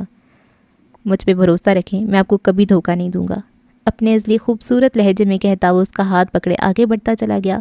ڈرائنگ روم کے دروازے پہ وہ دونوں ایک پل کو ٹھہرے تھے۔ چند آنسو اور تھوڑی سی اداکاری آپ کے لیے کبھی مشکل نہیں رہی۔ It's show time. اس نے حالے کے قریب ہلکی سی سرگوشی کی۔ اندر شمس بیٹھے تھے، ٹانگ پہ ٹانگ چڑھائے، ریڈنگ گلاسز لگائے، اپنے موبائل پہ کچھ دیکھتے ہوئے۔ ان دونوں کو دیکھ کر اٹھ کھڑے ہوئے۔ عمر مسکراتا ہوا آگے آیا اور ان سے مصافحہ کیا۔ حالے آگے نہیں آئی، اس کی آنکھوں کے کنارے بھیگ رہے تھے۔ تھپڑ، ذلت، بے بسی، گھر سے نکالا جانا، بابا کی آخری پکار، سب یک بیک یاد آ رہا تھا۔ دل کو کوئی مٹھی میں پکڑ کر دبا رہا تھا۔ حالے بچے، کیا تم مجھے معاف نہیں کر سکتی ہو؟ وہ اپنی جگہ پہ کھڑے تعصب سے کہہ رہے تھے۔ حالے نے عمر کو دیکھا، اس کی آنکھیں زخمی تھیں، وہ پلکیں جھپکا کر تسلی دے رہا تھا۔ میں تمہارا حصہ بھی تمہیں دینے کو تیار ہوں، عمر کو اپنے ساتھ کاروبار میں شامل کر رہا ہوں۔ میں یہاں اس گھر میں تمہارے باپ کی حیثیت سے آیا ہوں۔ وہ لہجے کو شیریں بنانے کی بھرپور کوشش کر رہے تھے لیکن وہ اچھے اداکار نہیں تھے، کم از کم حالے سے زیادہ اچھے اداکار نہیں۔ آپ کون سا حصہ دیں گے چچا؟ میرا گھر، میرے زیور، میرے باپ کی سیونگز، میرا آخری اثاثہ، ان سب کے بارے میں کیا خیال ہے؟ نہ چاہتی بھی اس کا لہجہ تلخ ہوا۔ خدا میں اس بارے میں کچھ نہیں جانتا بچے، وہ پیسے کتنے ہوں گے؟ کوئی 2-3 کروڑ؟ میرے پاس اس سے زیادہ رقم اب بھی میرے اکاؤنٹ میں پڑی ہوگی۔ اور کیا میں بھائی کا پاسورڈ جانتا ہوں؟ تم ایک بے تکی بات کا الزام مجھ پہ لگا رہی ہو۔ اینڈ آف ڈسکشن، عمر کہتی ہوئی آگے آیا۔ آپ ہمارے گھر پہ آئے ہیں، ہمارے لیے معزز ہیں، سارے اختلافات اب ختم۔ حالے کو آنکھوں میں تنبیہ کی، وہ بھی تھم سی گئی۔ کچھ دیر بعد وہ تینوں گول میز کے گرد کھانا کھا رہے تھے۔ شمس کو ڈنر تک کے لیے روک رکھا تھا۔ شمس نے کباب کا ٹکڑا منہ میں رکھا، اچھی طرح چبایا، پھر عمر کو دیکھتی ہوئی بات کا آغاز کیا۔ ہاں بھائی عمر، اب تو میں تمہارے گھر آ گیا، کیا اب میں تمہارے اس ذہین دماغ سے کام لے سکتا ہوں؟ عمر نے پانی کا گلاس منہ سے لگایا، 2 گھونٹ پانی پی کر اس گلاس کو واپس رکھا۔ یہ ذہین دماغ اپنے حساب سے اپنی مرضی کے ماحول میں کام کرتا ہے۔ آپ مجھے میری مرضی کا ماحول دیں گے تو میرا دماغ آپ کو آپ کی مرضی کا رزلٹ دے گا۔ حالے ان دونوں سے بے نیاز گردن جھکائے اپنی پلیٹ میں چمچ گھما رہی تھی۔ شمس نے نیپکن سے منہ تھپتھپایا۔ عمر نے چاولوں کا ڈش ان کے آگے کیا۔ نہیں، میں ڈائٹ پہ ہوں، انہوں نے کہتے ہوئے پیچھے کو ٹیک لگا لی۔ اور کیا ہے تمہاری مرضی کا ماحول؟ عمر نے سادگی سے کندھے اچکائے۔ پہلا، میں معراج سلطان کے آفس سے کام کروں گا۔ حالے نے گردن اٹھا کر بے یقینی سے اس کو دیکھا۔ دوسرا، آپ اپنے بیٹے کو اس کی حد میں رکھیں گے۔ تیسرا، میں ورکر بن کر نہیں، پارٹنر بن کر کام کرنا چاہوں گا. 1% کا پارٹنر رہوں یا پھر 5%، منظور ہے. تو میں کل سے جوائن کر لوں گا. وہ کھانے سے ہاتھ روکے ہوئے تھا. شمس نہ جانے کیوں اس سے مروب ہوتے چلے گئے. شاید وہ اس دن سے اس سے مروب تھے جب معراج سلطان آخری وقت پہ اسے پکار رہے تھے. کچھ تھا اس میں کہ اس پہ اعتبار کرنے کو، اس کے ہاتھ میں سب کچھ دے دینے کو جی چاہتا تھا. شمس کھڑے ہو گئے. اوکے مجھے منظور ہے. تم 15% کے حصے دار ٹھہرے. عمر ان کی تقلید میں اٹھا. آپ کو مبارک ہو شمس صاحب. لڑکے جاب تمہیں ملی ہے، مجھے تمہیں مبارکباد دینی چاہیے. عمر مسکرایا. عمر حیات اگر کسی کے ساتھ کام کرنے لگے تو یہ اس کی خوش نصیبی ہوتی ہے، میری نہیں. شمس نے زوردار کہکا لگایا. حالے نے تکان سے اس کو دیکھا. یہ سیلف آبسیسڈ آدمی. چند لمحات بعد وہ اسے دروازے تک چھوڑ آیا تھا. وہ واپس حالے کے کمرے تک آیا لیکن دروازہ لاک تھا. اس ناراض بیوی کو مناتے مناتے ساری عمر گزر جائے گی. شادی کرنا دنیا کی سب سے بڑی جھک ہے، اور محبت کی شادی اس سے بھی بڑی جھک. وہ ہولے سے بڑبڑایا اور اپنے کمرے کی طرف بڑھ گیا. مرزا ہاؤس کی ساری بتیاں اس پہر روشن تھیں. ملازمین کو چھٹی دے دی گئی تھی. اس وقت ہر جانب بھوکا عالم تھا. لاؤنج میں رکھے صوفوں پہ 3 نفوس براجمان تھے. سربراہی صوفے پہ فہیم مرزا اور ان کے ساتھ بیٹھا یاقوت، جس کی گردن اور چہرے پہ اب بھی زخم کے نشان تھے. کرخت چہرہ لیے بیٹھے فہیم اور ان کی دائیں جانب رکھے صوفے پہ بیٹھا نو مرزا. اس کا چہرہ سپاٹ تھا، خالی تھا. نرمین کو ہوش میں آئے 4 دن ہو چکے تھے. تو بالآخر تم سچ جان گئے. فہیم کی ٹھنڈی آواز پہ نوح نے سر نہیں اٹھایا. بلکہ تم اس کے علاوہ بھی بہت کچھ جانتے ہو جو کہ تمہیں نہیں جاننا چاہیے تھا. یاقوت نے غیر آرام دہ سا پہلو بدلا. تم جب تک خاموش تھے میں خوش تھا اور خوف زدہ بھی، لیکن آج میں تم سے خوف زدہ نہیں ہوں. اب کنوں نے گردن اٹھائی. تم کیا کر سکتے ہو؟ زیادہ سے زیادہ میرے بیٹے کو مار دو گے. مجھے مار دو گے؟ آؤ مارو ہمیں. وہ اسے اکسا رہے تھے. نو کے ہاتھ کی مٹھی بھینچتی جا رہی تھی. کن پٹی کی رگ پھڑک رہی تھی. ہمیں مارنے سے کیا ہوگا نو؟ ہم مر جائیں گے اور تم زندہ رہ جاؤ گے. زندہ رہ جانا موت سے بڑا عذاب ہوتا ہے. یاقوت کے پاس تمہاری بہن کی ویڈیو ہے، تصاویر ہیں. نو کی آنکھ سے ایک آنسو نکل کر گال پہ بہہ گیا. کسی بھی مرد کے لیے اس سے جڑی عورت کا محفل میں کیا جانے والا تذکرہ موت ہوتا ہے. وہ ویڈیوز اور تصاویر اتنے لوگوں کے پاس رکھوا چکا ہوں کہ تم لوگوں کو مارتے مارتے تھک جاؤ گے، لیکن ان تصاویر کو حاصل نہیں کر سکو گے. یاقوت نے ان کو ٹہوکا دیا، لیکن وہ بے نیاز سے کہے جا رہے تھے. ویسے اتنی اچھی کوالٹی میں نہ صحیح، لیکن کچھ ویڈیوز اور تصاویر تمہاری ماں کی بھی ہیں میرے لاکر میں. نور نے گردن چکا دی. آنسوؤں میں روانی آ گئی. روح قبض ہونے لگی. سانس اکھڑنے لگی. Stop it did. یاقوت نے ناگواری سے ان کو ٹوکا تھا. پورنوگرافی کی ایسی کئی سائٹس ہیں جہاں تمہاری ماں اور بہن. بس پلیز بس کر دیں، وہ بے بسی سے بولا. خدا کا واسطہ چپ ہو جائیں. وہ سرخ آنکھوں کے ساتھ ہاتھ ان کے آگے باندھے کہہ رہا تھا. یاقوت نے آنکھیں پھیر لیں. نہ جانے کیوں دل میں ایک ٹیس سی اٹھی تھی. Let's make a deal. Fahim رعونت سے بولے. تمہاری اس داغدار بہن سے میرا بیٹا شادی کر لے گا. ڈیڈ آپ کیا کہہ رہے ہیں؟ یاقوت نے انہیں روکنا چاہا لیکن وہ کہے گئے. وہ جو تمہارا ہوٹل ہے وہ اپنی بہن کو جہیز میں سیکیورٹی کے طور پہ دے دینا. کیا خیال ہے؟ نور جانتا تھا یہ کوئی مشورہ یا صلاح نہیں ہے، یہ حکم ہے، یہ دھمکی ہے. اس کا جی چاہا تھا خود کو شوٹ کر دے. آنکھ سے آنسو گرنا بند ہو چکے تھے. اس کی ساری دنیا برف ہو چکی تھی. جب تمہارے سارے ہوٹلز میرے پاس میرے نام ہیں تو اس ایک ہوٹل کا کیا کرو گے؟ اپنی بہن کا سوچو یار. یاقوت جیسا لڑکا اسے کہاں ملے گا؟ وہ یاقوت کے ساتھ نہیں رہ سکتی. میں وہ ہوٹل آپ کے نام کر دوں گا، لیکن میری بہن یاقوت سے شادی نہیں کرے گی. وہ گردن چکائے پھٹی ہوئی آواز میں بولا. یاقوت بس خاموش تماشائی بنا بیٹھا رہا، لب کاٹتا بے چین. تمہیں کیا لگتا ہے میں تم سے بھیک مانگ رہا ہوں؟ وہ حقارت سے بولے. میں تمہیں حکم دے رہا ہوں نو، اور دھمکی بھی. اگر اگلے ہفتے تک سارے انتظامات نہ ہوئے تو اپنی بہن اور ماں کی عزت نیلام کروانے کے لیے تیار ہو جاؤ. اور ایک بات، اگر تمہیں لگتا ہے تمہاری بہن یاقوت کے ساتھ اچھی زندگی نہیں گزار سکتی تو فلمیں دیکھو، ناول اٹھا کر پڑھو. لڑکیاں اپنے گنہگاروں کو معاف کر ہی دیتی ہیں. جب مرد اغواکار یا ریپسٹ سے شوہر بن جائے تو لڑکیوں کو ان سے محبت ہو جایا کرتی ہے. اور پتہ ہے کیا، لڑکیاں محبت سے دستبرداری نہیں دیا کرتی، جذباتی وہ بول کر رکے نہیں، اپنی جگہ سے اٹھے، لمبے لمبے ڈگ بھرتے باہر نکل گئے. نو اسی طرح برف بنا بیٹھا رہا. ذلت، رسوائی، غیرت. یاقوت اس کو دیکھتے ہوئے اپنی جگہ سے اٹھا اور اس کے قریب آیا. دیکھو نو، تم اس طرح مت بیٹھو یار، میں تمہیں ایسے نہیں دیکھ سکتا. وہ تعصب سے کہہ رہا تھا. نو نے ٹھنڈی زخمی آنکھیں اٹھا کے اس کو دیکھا. خدا تمہیں غارت کرے یاقوت، اللہ تمہیں برباد کرے، خدا مجھے تمہاری بربادی دکھائے. وہ پھٹے ہوئے دل کے ساتھ کہتا اٹھا اور منظر سے غائب ہو گیا. پیچھے یاقوت کا دل نہ جانے کیوں ڈوب کر ابھرا تھا. اگلا سارا دن عمر مصروف رہا اور حالے ناراض۔ وہ ہارون سے ملنے دوبارہ بھی گئی تھی۔ شام گئے، وہ گھر آیا تو رات پھیلنے کی تیاری کر رہی تھی۔ آسمان سرمئی سے سیاہ ہوتا جا رہا تھا اور تارے کسی موتی کی تھال کی طرح آسمان پہ بکھر گئے تھے۔ وہ گھر آیا تو فریش ہو کر کچن میں چلا آیا۔ آج اپنے لیے کچھ اچھا بنانے کو دل چاہا تھا۔ اس نے آج کوئی سبزی بنانی تھی۔ دوسرے چولہے پہ بخش کھڑا روٹی بنا رہا تھا۔ وہ ٹیلنٹڈ ماں کا ٹیلنٹڈ بیٹا تھا۔ تھوڑی دیر بعد اس کی ابلی ہوئی سبزیاں تیار تھیں۔ یہ عمر کی پسندیدہ غذا تھی اور اس کی صحت کا راز بھی۔ بخش روٹی بنا کر اپنا کھانا لے کر جا چکا تھا۔ عمر نے برتن میں کھانا نکال کر رکھا۔ وہ جیسے ہی باہر جا کر حالے کو بلانے کے لیے مڑا، اسے وہ سامنے ہی نظر آ گئی۔ نائٹ سوٹ میں ملبوس، بالوں کو ڈھیلے جوڑے میں باندھے، سوئی سوئی آنکھیں لیے، اس کے ہاتھ میں واٹر بوتل تھی۔ شاید وہ پانی لینے آئی تھی۔ عمر کو دیکھ کر بھویں بھیج گئیں، چہرے پہ غصہ آیا۔ 2 آنسو اور ذرا سی اداکاری، ہاں میں سے اداکار لگتی ہوں؟ Hello partner. وہ اس کو دیکھتی ہوئی دلکشی سے مسکرایا۔ حالے بغیر جواب دیے فریج سے پانی نکالنے لگی، پھر ٹھا کی آواز سے دروازہ بند کر دیا۔ یہ ہم پاکستانی آخر کب تک اپنی غصہ چیزوں پہ نکالیں گے؟ دیکھیں اس طرح ناراض نہ ہوں ورنہ میں مر جاؤں گا، وہ مسکراہٹ دبائے کہہ رہا تھا۔ حالے اب فریج والی بوتل سے اپنی بوتل بھرنے لگی۔ اسے یہ سب کرنے کی کیا ضرورت تھی؟ عمر آگے آیا۔ ہاں ٹھیک ہے، مان لیا آپ کی آواز میری آواز جتنی پیاری نہیں ہے، لیکن یقین کریں مجھے بہت پسند ہے۔ جواب ندارت۔ اس نے پانی بھرا اور بغیر کچھ کہے عمر کے آگے سے گزرنے لگی۔ آپ نے بے یقینی دیکھی ہے؟ یہ لہجہ مختلف تھا۔ حالے رک گئی لیکن مڑی نہیں۔ میں نے دیکھی ہے، میں راج سلطان کی آنکھوں میں دیکھی ہے۔ بوتل پہ حالے کی گرفت سخت ہوئی، آنکھیں خود بخود گیلی ہونے لگیں۔ میں اس بے یقینی کو نہیں بھول پایا جو آخری وقت میں نے جج صاحب کی آنکھوں میں دیکھی تھی۔ جیسے ان کا بھائی تو یہ کر ہی نہیں سکتا، جیسے کوئی انسان ان سے ساری زندگی کی جمع پونجی لے ہی نہیں سکتا۔ حالے کے دل پہ ضرب لگی تھی۔ اس کا باپ، کوئی اس کے باپ کو کیسے مار سکتا ہے؟ میں شمس کی آنکھوں میں ویسی بے یقینی چاہتا ہوں۔ اب کہ حالے مڑی تھی، اس کے سامنے کھڑا وہ دراز قد آدمی کہہ رہا تھا، میں چاہتا ہوں شمس مجھ پہ اعتبار کرے اور پھر اس کا اعتبار ٹوٹے، اس کو دھچکا لگے جیسے جج صاحب کو لگا تھا، اور اس کے لیے مجھے اس کے قریب رہنے کی اور آپ کو اداکاری کرنے کی ضرورت ہے۔ کیا آپ میرے لیے اور اپنے بابا کے لیے اتنا نہیں کر سکتی؟ کافی دیر تک وہ خاموش رہی، پھر خالی نگاہیں اٹھا کے اس کو دیکھا۔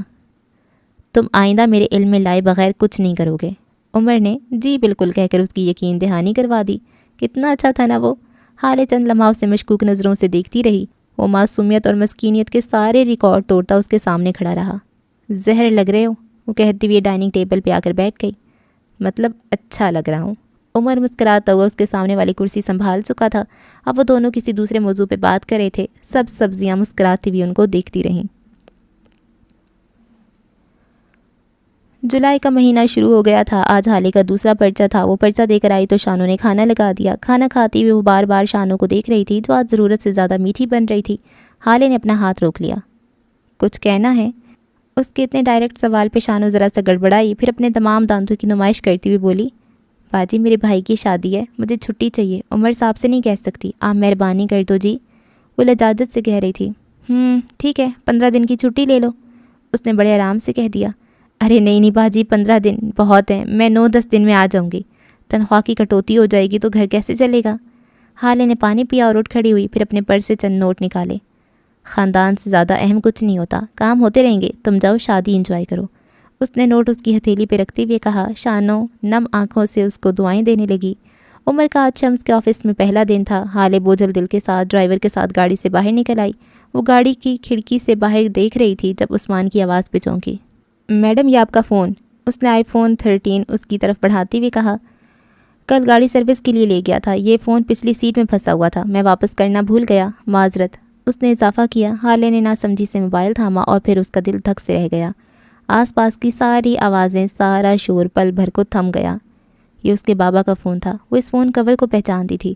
اس کے دل میں ٹیس سی اٹھی، آنکھوں کے کنارے بھیگنے لگے۔ اس نے فون کو آن کرنا چاہا لیکن اس میں چارجنگ نہیں تھی۔ اس نے موبائل کو بس سینے سے لگا لیا۔ آنسو قطرہ قطرہ آنکھوں سے بہنے لگے۔ لوگ چلے جاتے ہیں، مر جاتے ہیں، چیزیں رہ جاتی ہیں، ان چیزوں کو دیکھ کر محسوس ہونے والا دکھ دنیا کی ہر دکھ سے بڑا ہوتا ہے۔ تھوڑی دیر بعد عثمان نے گاڑی ایک بڑے شاپنگ مال کے سامنے روکی۔ وہ موبائل کو پرس میں ڈالتی باہر نکل آئی۔ آج بڑے دنوں بعد اس کا دل کچھ خریدنے کو چاہا تھا، حسن کے لیے، اپنے لیے اور شاید عمر کے لیے بھی۔ وہ اندر چلی آئی۔ سب سے پہلے اس نے حسن کے لیے کچھ شرٹس اور جوتے خریدے۔ اس کے بعد عمر کے لیے اس کا توڑے جانے والا پرفیوم خریدا۔ تھوڑے بہت سامان اپنے اور مہر کے لیے خریدے۔ وہ جب بھی شاپنگ کرتی تھی اپنے جیسی سیم چیز مہر کے لیے لازمی خریدتی تھی۔ مال میں گھومتی ہوئی ایک مہنگی دکان کے باہر وہ ٹھٹک کے رکی۔ اگلے ہی پل اس کی آنکھوں میں ستائش ابھری۔ وہ مسمرائز سی ہوئی، بس گلاس وال کے اندر دیکھی گئی۔ اندر ایک سرخ نیری سرخ ساڑی تھی۔ وہ اتنا سرخ تھا کہ آنکھوں کو چبھتا تھا۔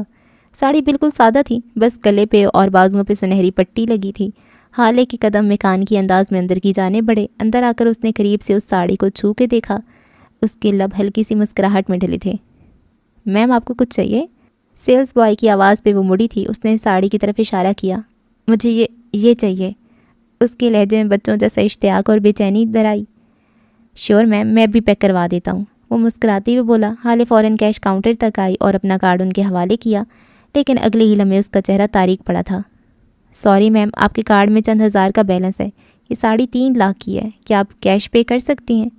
حالے کا چہرہ بجھ سا گیا۔ اس کے پاس کیش نہیں تھا۔ حسن کا داخلہ، کتابیں، کپڑے اور باقی ساری اخراجات پہ پیسہ پانی کی طرح بہا تھا، اور اس کے پاس صرف وہی رقم تھی جو اس نے عمر سے اپنے زیورات کی مد میں دے رکھی تھی۔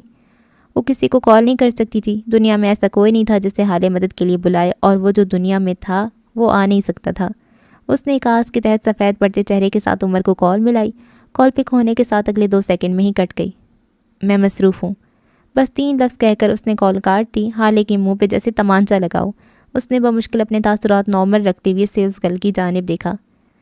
میں کل تک اسے خرید لوں گی، کیا آپ میرا انتظار کر سکتی ہیں؟ شیور میڈم، ہمارے پاس یہ لاسٹ کاپی ہے، ہم اسے پیک کر کے آپ کے لیے رکھ دیں گے، آپ کل آ کر لے جائیے گا۔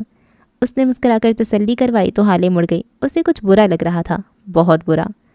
یہاں سے چند کلومیٹر دور عمر حیات اپنے آفس میں تھا۔ اسے ہیون کی فائل چاہیے تھی، اصل فائل جو معراج سلطان کے پاس تھی۔ اسے یہ یقین تھا کہ وہ فائل یہاں نہیں ہوگی، لیکن وہ ایک بار اپنے دل کو ہی تسلی کروا لینا چاہتا تھا۔ اسے یقین تھا معراج سلطان نے ہیون اس کے نام کر دیا ہوگا، بس ایک بار، صرف ایک بار وہ فائل ہاتھ لگ جائے۔ اس نے آفس کا چپا چپا چھان مار لیا تھا، لیکن مجال ہے جو فائل ملی ہو۔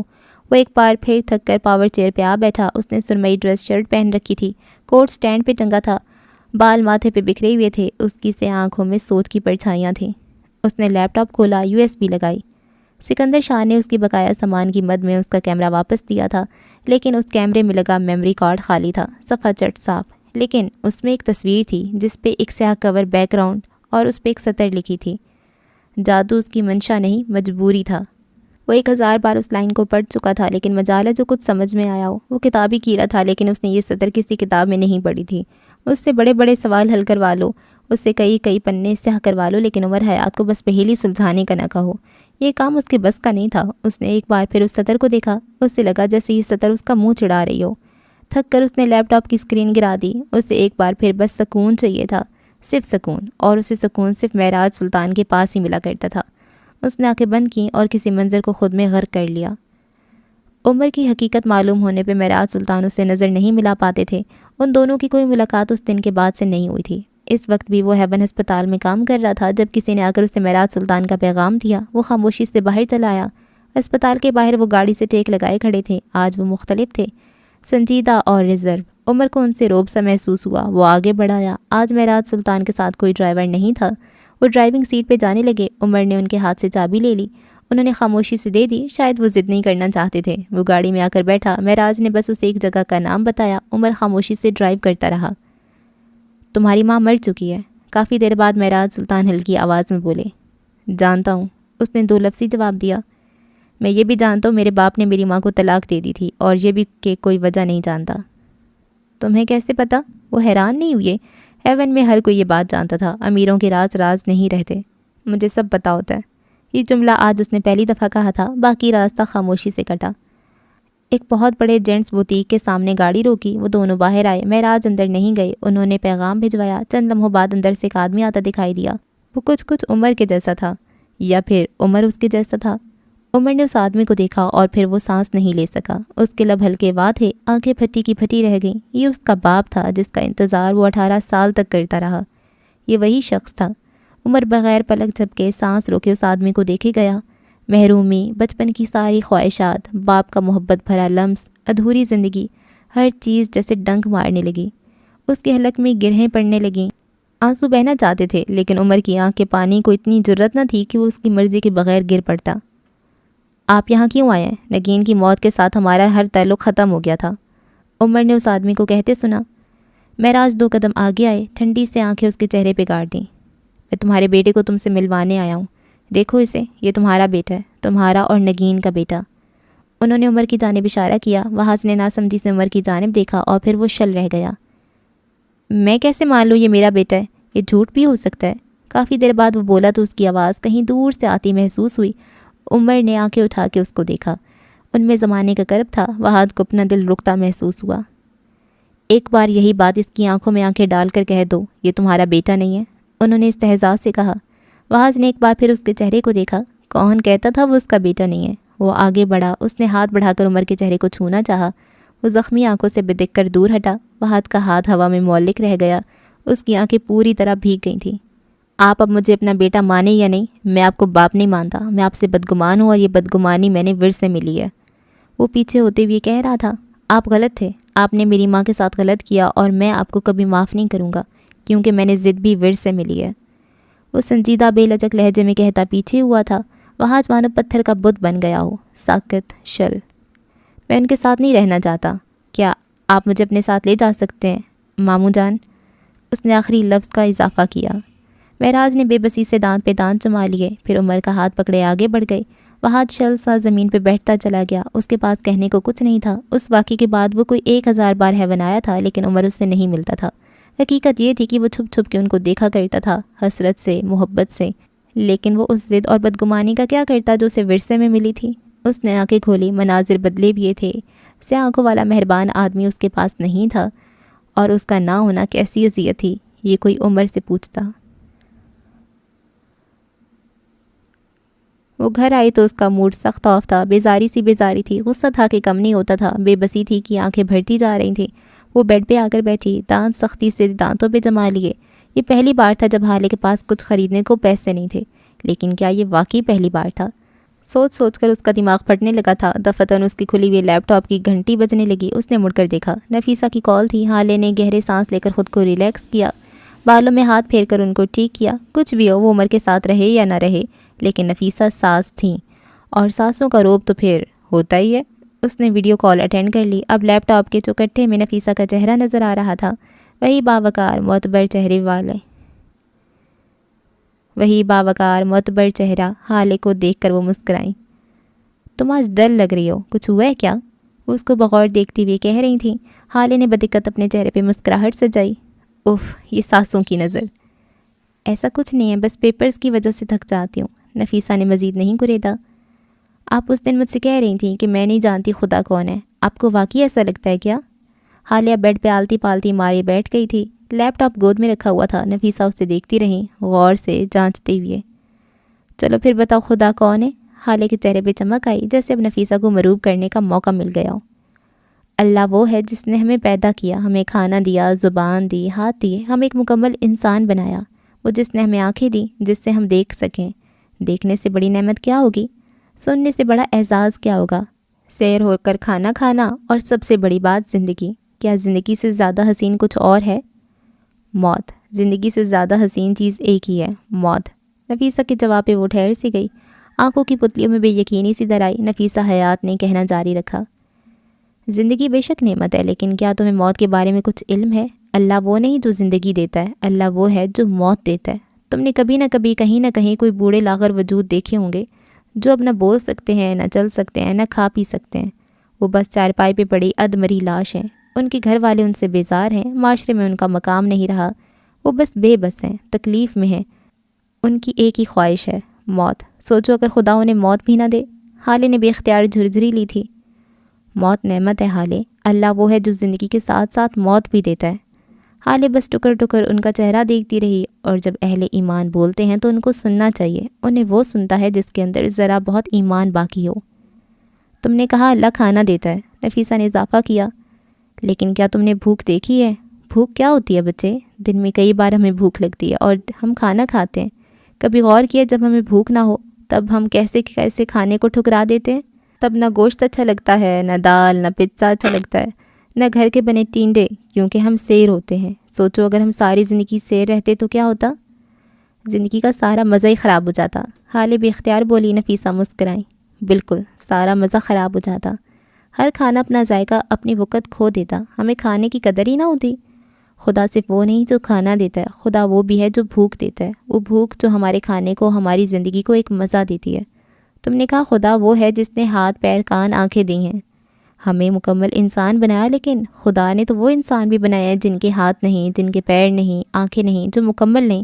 ہر کوئی پرفیکٹ تو نہیں ہے، ہر کوئی اعلیٰ تو نہیں ہے۔ خدا نے کچھ لوگوں کو ٹانگیں نہیں دی تاکہ ہمیں چلنے کی نعمت کا اندازہ ہو، خدا نے کچھ لوگوں کو آنکھیں نہیں دی تاکہ بصارت جیسی نعمت کا اندازہ ہو، لیکن ہم کیا کرتے ہیں؟ کسی معذور کمزور انسان کو دیکھ کر ترحم کھاتے ہیں، حالانکہ انہیں ہمارے ترحم کی ضرورت نہیں ہے، وہ خدا کا شاہکار ہیں۔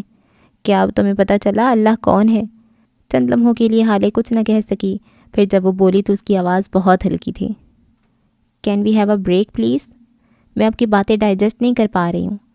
نفیسہ نے سنجیدگی سے اس کو دیکھا، پھر بغیر برا مانے شور کہتے ہوئے کال ڈسکنیکٹ کر دی۔ حالے دھم سے بیڈ پہ گر گئی۔ یہ اس کے ساتھ کیا ہو رہا تھا؟ عمر حیات کا گھر کا لان خالی خالی سا تھا، خاموش ویران سا۔ نیلے صوفے لان میں بچھے ہوئے تھے، انہی میں سے ایک صوفے پہ حالے پیر اوپر کیے بیٹھی تھی۔ اس کی آنکھیں خالی تھیں، دور کہیں خلا میں تکتی آنکھیں۔ اس کے ہاتھ میں کافی کا مگ تھا، لیکن وہ کافی پی نہیں رہی تھی۔ اسی وقت داخلی دروازے سے عمر کی گاڑی اندر داخل ہوئی۔ چابی عثمان کی جانب اچھالتا وہ حالے کو دیکھتا آگے بڑھایا۔ وہ جب جب اسے دیکھتا تھا اسے اپنے اندر سکون اترتا محسوس ہوتا تھا۔ حالے سلطان عمر حیات کا پسندیدہ نظارہ تھی۔ وہ اس کے قریب آ کر رکا، حالے کو دیکھ کر مسکرایا۔ حالے نے گردن نہیں موڑی، وہ اب بھی گردن موڑے پودوں کو دیکھتی رہی۔ عمر نے اس کا ہاتھ سے کافی کا مگ لے لیا۔ اس کی بچی ہوئی کافی اور چائے پینے کی عادت ہوتی جا رہی تھی۔ کیا ہوا سرکار؟ آج کیا گناہ ہو گیا مجھ سے؟ وہ کچھ شرارتی انداز میں کہتا اس کے ساتھ کرسی کھینچ بیٹھا۔ میں کو مونج تھیندی پئی ہے، وہ ہلکی آواز میں بولی۔ عمر نے ناسمجھی سے اس کو دیکھا۔ اسے 11 زبانوں پہ عبور حاصل تھا، لیکن وہ اس زبان سے انجان تھا۔ عمر نے باقاعدہ ان 11 زبانوں پہ لعنت بھیجی۔ کیا کہا آپ نے؟ وہ گلا کھنکار کے پوچھ بیٹھا۔ حالے نے جواب نہیں دیا، وہ بس اسی طرح بیٹھی رہی۔ مجھے کچھ رقم چاہیے، وہ اسپاٹ انداز میں بولی۔ کتنی؟ 3 لاکھ۔ بیوی کی حیثیت سے یا ادھار؟ حالے نے اپنی گردن اس کی جانب موڑی۔ مجھے ایک ساڑی پسند آئی ہے، لیکن میرے پاس رقم نہیں تھی، تم میرے زیور رکھ لو اور ان کے عوض مجھے کچھ رقم دے دو۔ عمر نے سنجیدگی سے اسے دیکھا۔ اوکے، ہم کل ساتھ چل کر وہ ساڑی لے آئیں گے، اس میں ایسا کیا مسئلہ ہے؟ آپ اس لیے اداس تھیں؟ حالے کا چہرہ کھل اٹھا، اب اسے عمر کی باتوں پہ اعتبار آ جایا کرتا تھا۔ کیا واقعی ہم لے آئیں گے نا؟ وہ کسی 5 سال کے بچے کی طرح پوچھ رہی تھی۔ عمر نے مسکرا کر اس بات میں سر ہلایا۔ حالے کی ساری کلفت دور ہونے لگی۔ یہ شخص اگر ایک تسلی دے دیتا تھا تو اسے سارے مسائل حل ہوتے نظر آتے تھے۔ تم یہی بیٹھو، میں بھی آتی ہوں، وہ مسکراتی ہوئی کہتی اندر کی جانب چلی گئی۔ تھوڑی دیر بعد وہ واپس آئی تو اس کے ہاتھ میں چھوٹا سا ڈبہ تھا، گفٹ پیپر میں لپٹا ہوا۔ اس نے ڈبہ عمر کے آگے کیا۔ عمر متعجب سا اس کو کھول کر دیکھنے لگا۔ گفٹ پیپر اترا، ڈبہ کھولا، اندر سے ایک پرفیوم کی شیشی نکلی۔ وہ بے اختیار مسکرایا، پھر حالے کو دیکھا۔ وہ اسی طرح مسکراتی ہوئی اسے دیکھ رہی تھی۔ عمر نے اس کو دیکھتی ہوئی شیشی کا ڈھکن اتارا، پھر ہلکا سا اسپرے حالے کے اوپر کیا۔ وہ بدک کر دور ہٹی۔ اللہ اللہ، یہ جینٹس پرفیوم ہے۔ اللہ اللہ، آپ مجھے میری خوشبو میں زیادہ اچھی لگتی ہیں، وہ اسی کے انداز میں بولا تو حالے گردن پیچھے پھینکے کھلکھلا دی۔ عمر اسے دیکھتا رہا، پھر یکا یک مناظر تبدیل ہوئے۔ وہ کئی سال پیچھے چلا گیا۔ ہیون میں رہتے ہوئے سے ایک عرصہ گزر چکا تھا۔ آج وہ 18 سالہ عمر نہیں تھا، اب وہ 23 برس کا ہو چکا تھا۔ اس کی اٹھان دراز اور مضبوط تھی، آنکھیں ذہین کے ساتھ ساتھ سنجیدہ بھی ہو گئی تھیں۔ وہ ہیون کا اکاؤنٹنٹ تھا، مختلف جابز وہ اب کرتا تھا۔ وہ اپنے چھوٹے سے آفس میں بیٹھا مختلف فائلز کی ورگردانی میں مصروف تھا۔ یہاں سے چند کلومیٹر دور ہسپتال کے روم میں کھڑے معراج سلطان کے چہرے پہ ہوائیاں اڑ رہی تھیں۔ وجہ تھی حالے سلطان کی بگڑتی حالت۔ اسے بہت برا ٹائیفائڈ ہوا تھا۔ 3 ماہ کے بخار نے اس کی ساری توانائی اور خون خشک کر چھوڑا تھا۔ اسے بلڈ کی سخت ضرورت تھی اور شہر میں کرفیو لگا تھا۔ یہ وہ دور تھا جب کراچی میں آئے دن قتل و غارت گیری ہوتی تھی، دن دہاڑے ڈاکے پڑتے تھے اور آئے دن بند کرو کراچی کا حکم صادر ہوا کرتا تھا۔ معراج کیا ہوا؟ کچھ بندوبست ہوا خون کا؟ اپنے پیچھے سے آتی یوسف سلطان کی آواز پہ انہوں نے بے بسی سے نفی میں سر ہلایا۔ 2 لوگ آنے کو تیار تھے، لیکن بابا ہنگامی صورتحال کے باعث آ نہیں پائے۔ وہ مسلسل کسی کو کال ملا رہے تھے۔ اس وحج کی بیٹی کو کیوں نہیں بلواتے؟ کیا پتہ اپنے باپ کی بجائے ماں کا خون لیا ہو، وہ بیزاری سے کہہ رہے تھے۔ معراج کے ذہن میں ایک دھماکہ سا ہوا۔ ان کی انگلیاں اب چوکیدار کا نمبر ملا رہی تھیں۔ دوسری طرف اپنے آفس میں کام کرتے عمر کا موبائل تھرتھرایا۔ اس نے نمبر دیکھ کر مسکراتی ہوئی کال اٹینڈ کی۔ تمہارا بلڈ گروپ کیا ہے؟ انہوں نے چھوٹتی پریشانی سے استفسار کیا۔ او نیگیٹو۔ کیوں؟ میری بیٹی کو تمہارا خون چاہیے عمر، وہ بیمار ہے۔ آپ نے میرا خون کم چوسا ہے جو آپ کی بیٹی بھی میدان میں آ گئی، اس نے فائلز پہ جھکے ہوئے طنز کیا تھا۔ عمر میری بیٹی بیمار ہے۔ انہوں نے الفاظ پہ زور دیا، اب کہ وہ فائل بند کر کے سنجیدگی سے اٹھ کھڑا ہوا۔ ہسپتال کون سا ہے؟ اس نے بس یہی سوال کیا تھا۔ اگلے 1 گھنٹے میں اس کا بیڈ حال سلطان کے بیڈ کے برابر لگا تھا۔ اس کے بازو میں سرنج لگی تھی اور خون قطرہ قطرہ اس کے جسم سے نکلتا تھیلی میں جمع ہوتا جا رہا تھا۔ اسی تھیلی سے نکلتی ایک اور سرنج 17-18 سالہ حالے کے بازو میں لگی تھی۔ وہ سو رہی تھی، اس کی آنکھوں کے نیچے گہرے حلقے تھے، گوری گلابی رنگت میں زردیاں گھلی تھیں۔ عمر نے نگین کی تصویر دیکھ رکھی تھی اور اس وقت پچھلے آدھے گھنٹے سے وہ بس محو ہو کر اسے تک رہا تھا۔ اسے بس عقیدت محسوس ہو رہی تھی، وہ بالکل اس کی ماں کے جیسی تھی۔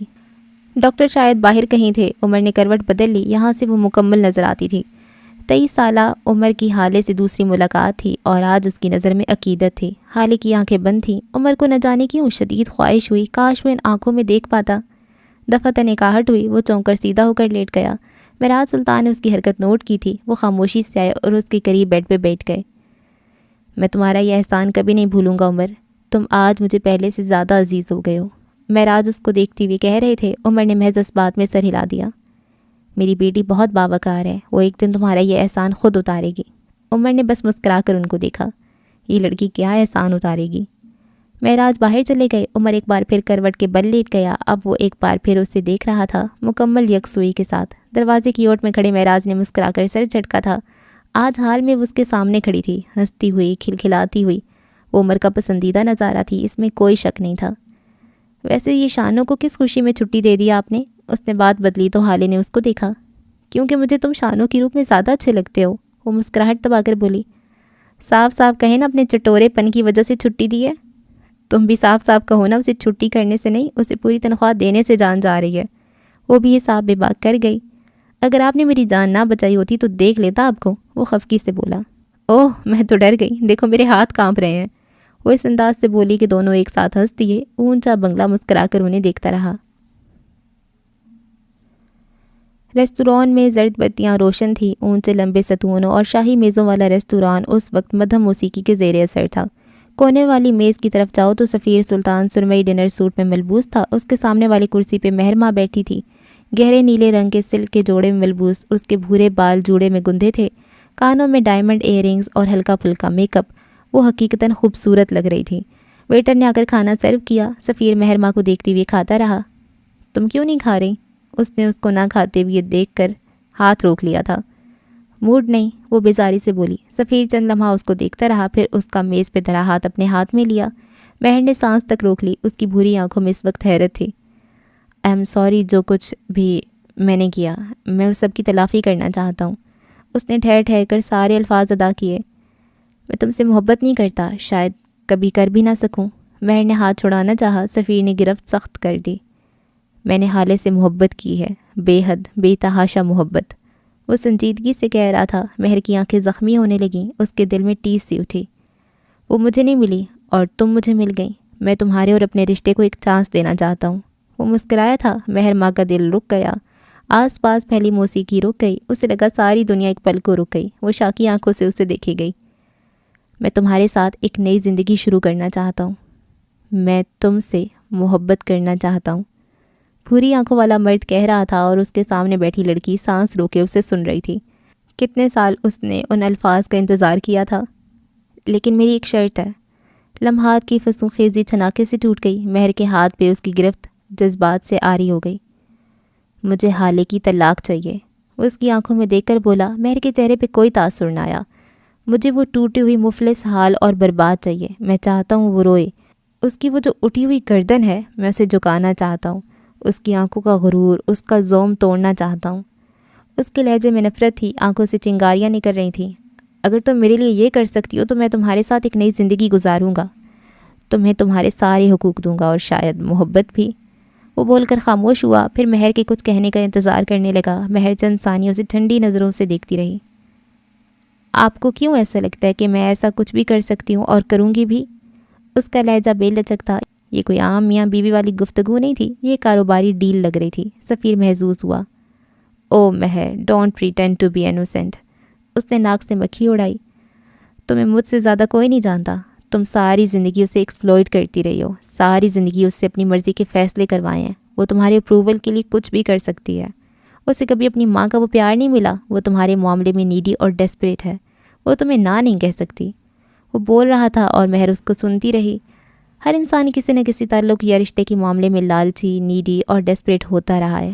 حالت تمہارے معاملے میں ایسی ہے کیونکہ تم اس کے لیے بہن نہیں، ماں جیسی ہو، اور تم نے ہمیشہ اس بات کا فائدہ اٹھایا ہے. ساری زندگی تم نے یہ سب اپنے لیے کیا، اب ایک بار میرے لیے کرو. اس نے بات ختم کرتے ہوئے پانی کا گلاس منہ سے لگایا. مہر ماں کچھ نہیں بولی. سفیر جانتا تھا وہ راضی ہو چکی ہے. مہر ماں کو سفیر سے زیادہ کوئی نہیں جانتا تھا.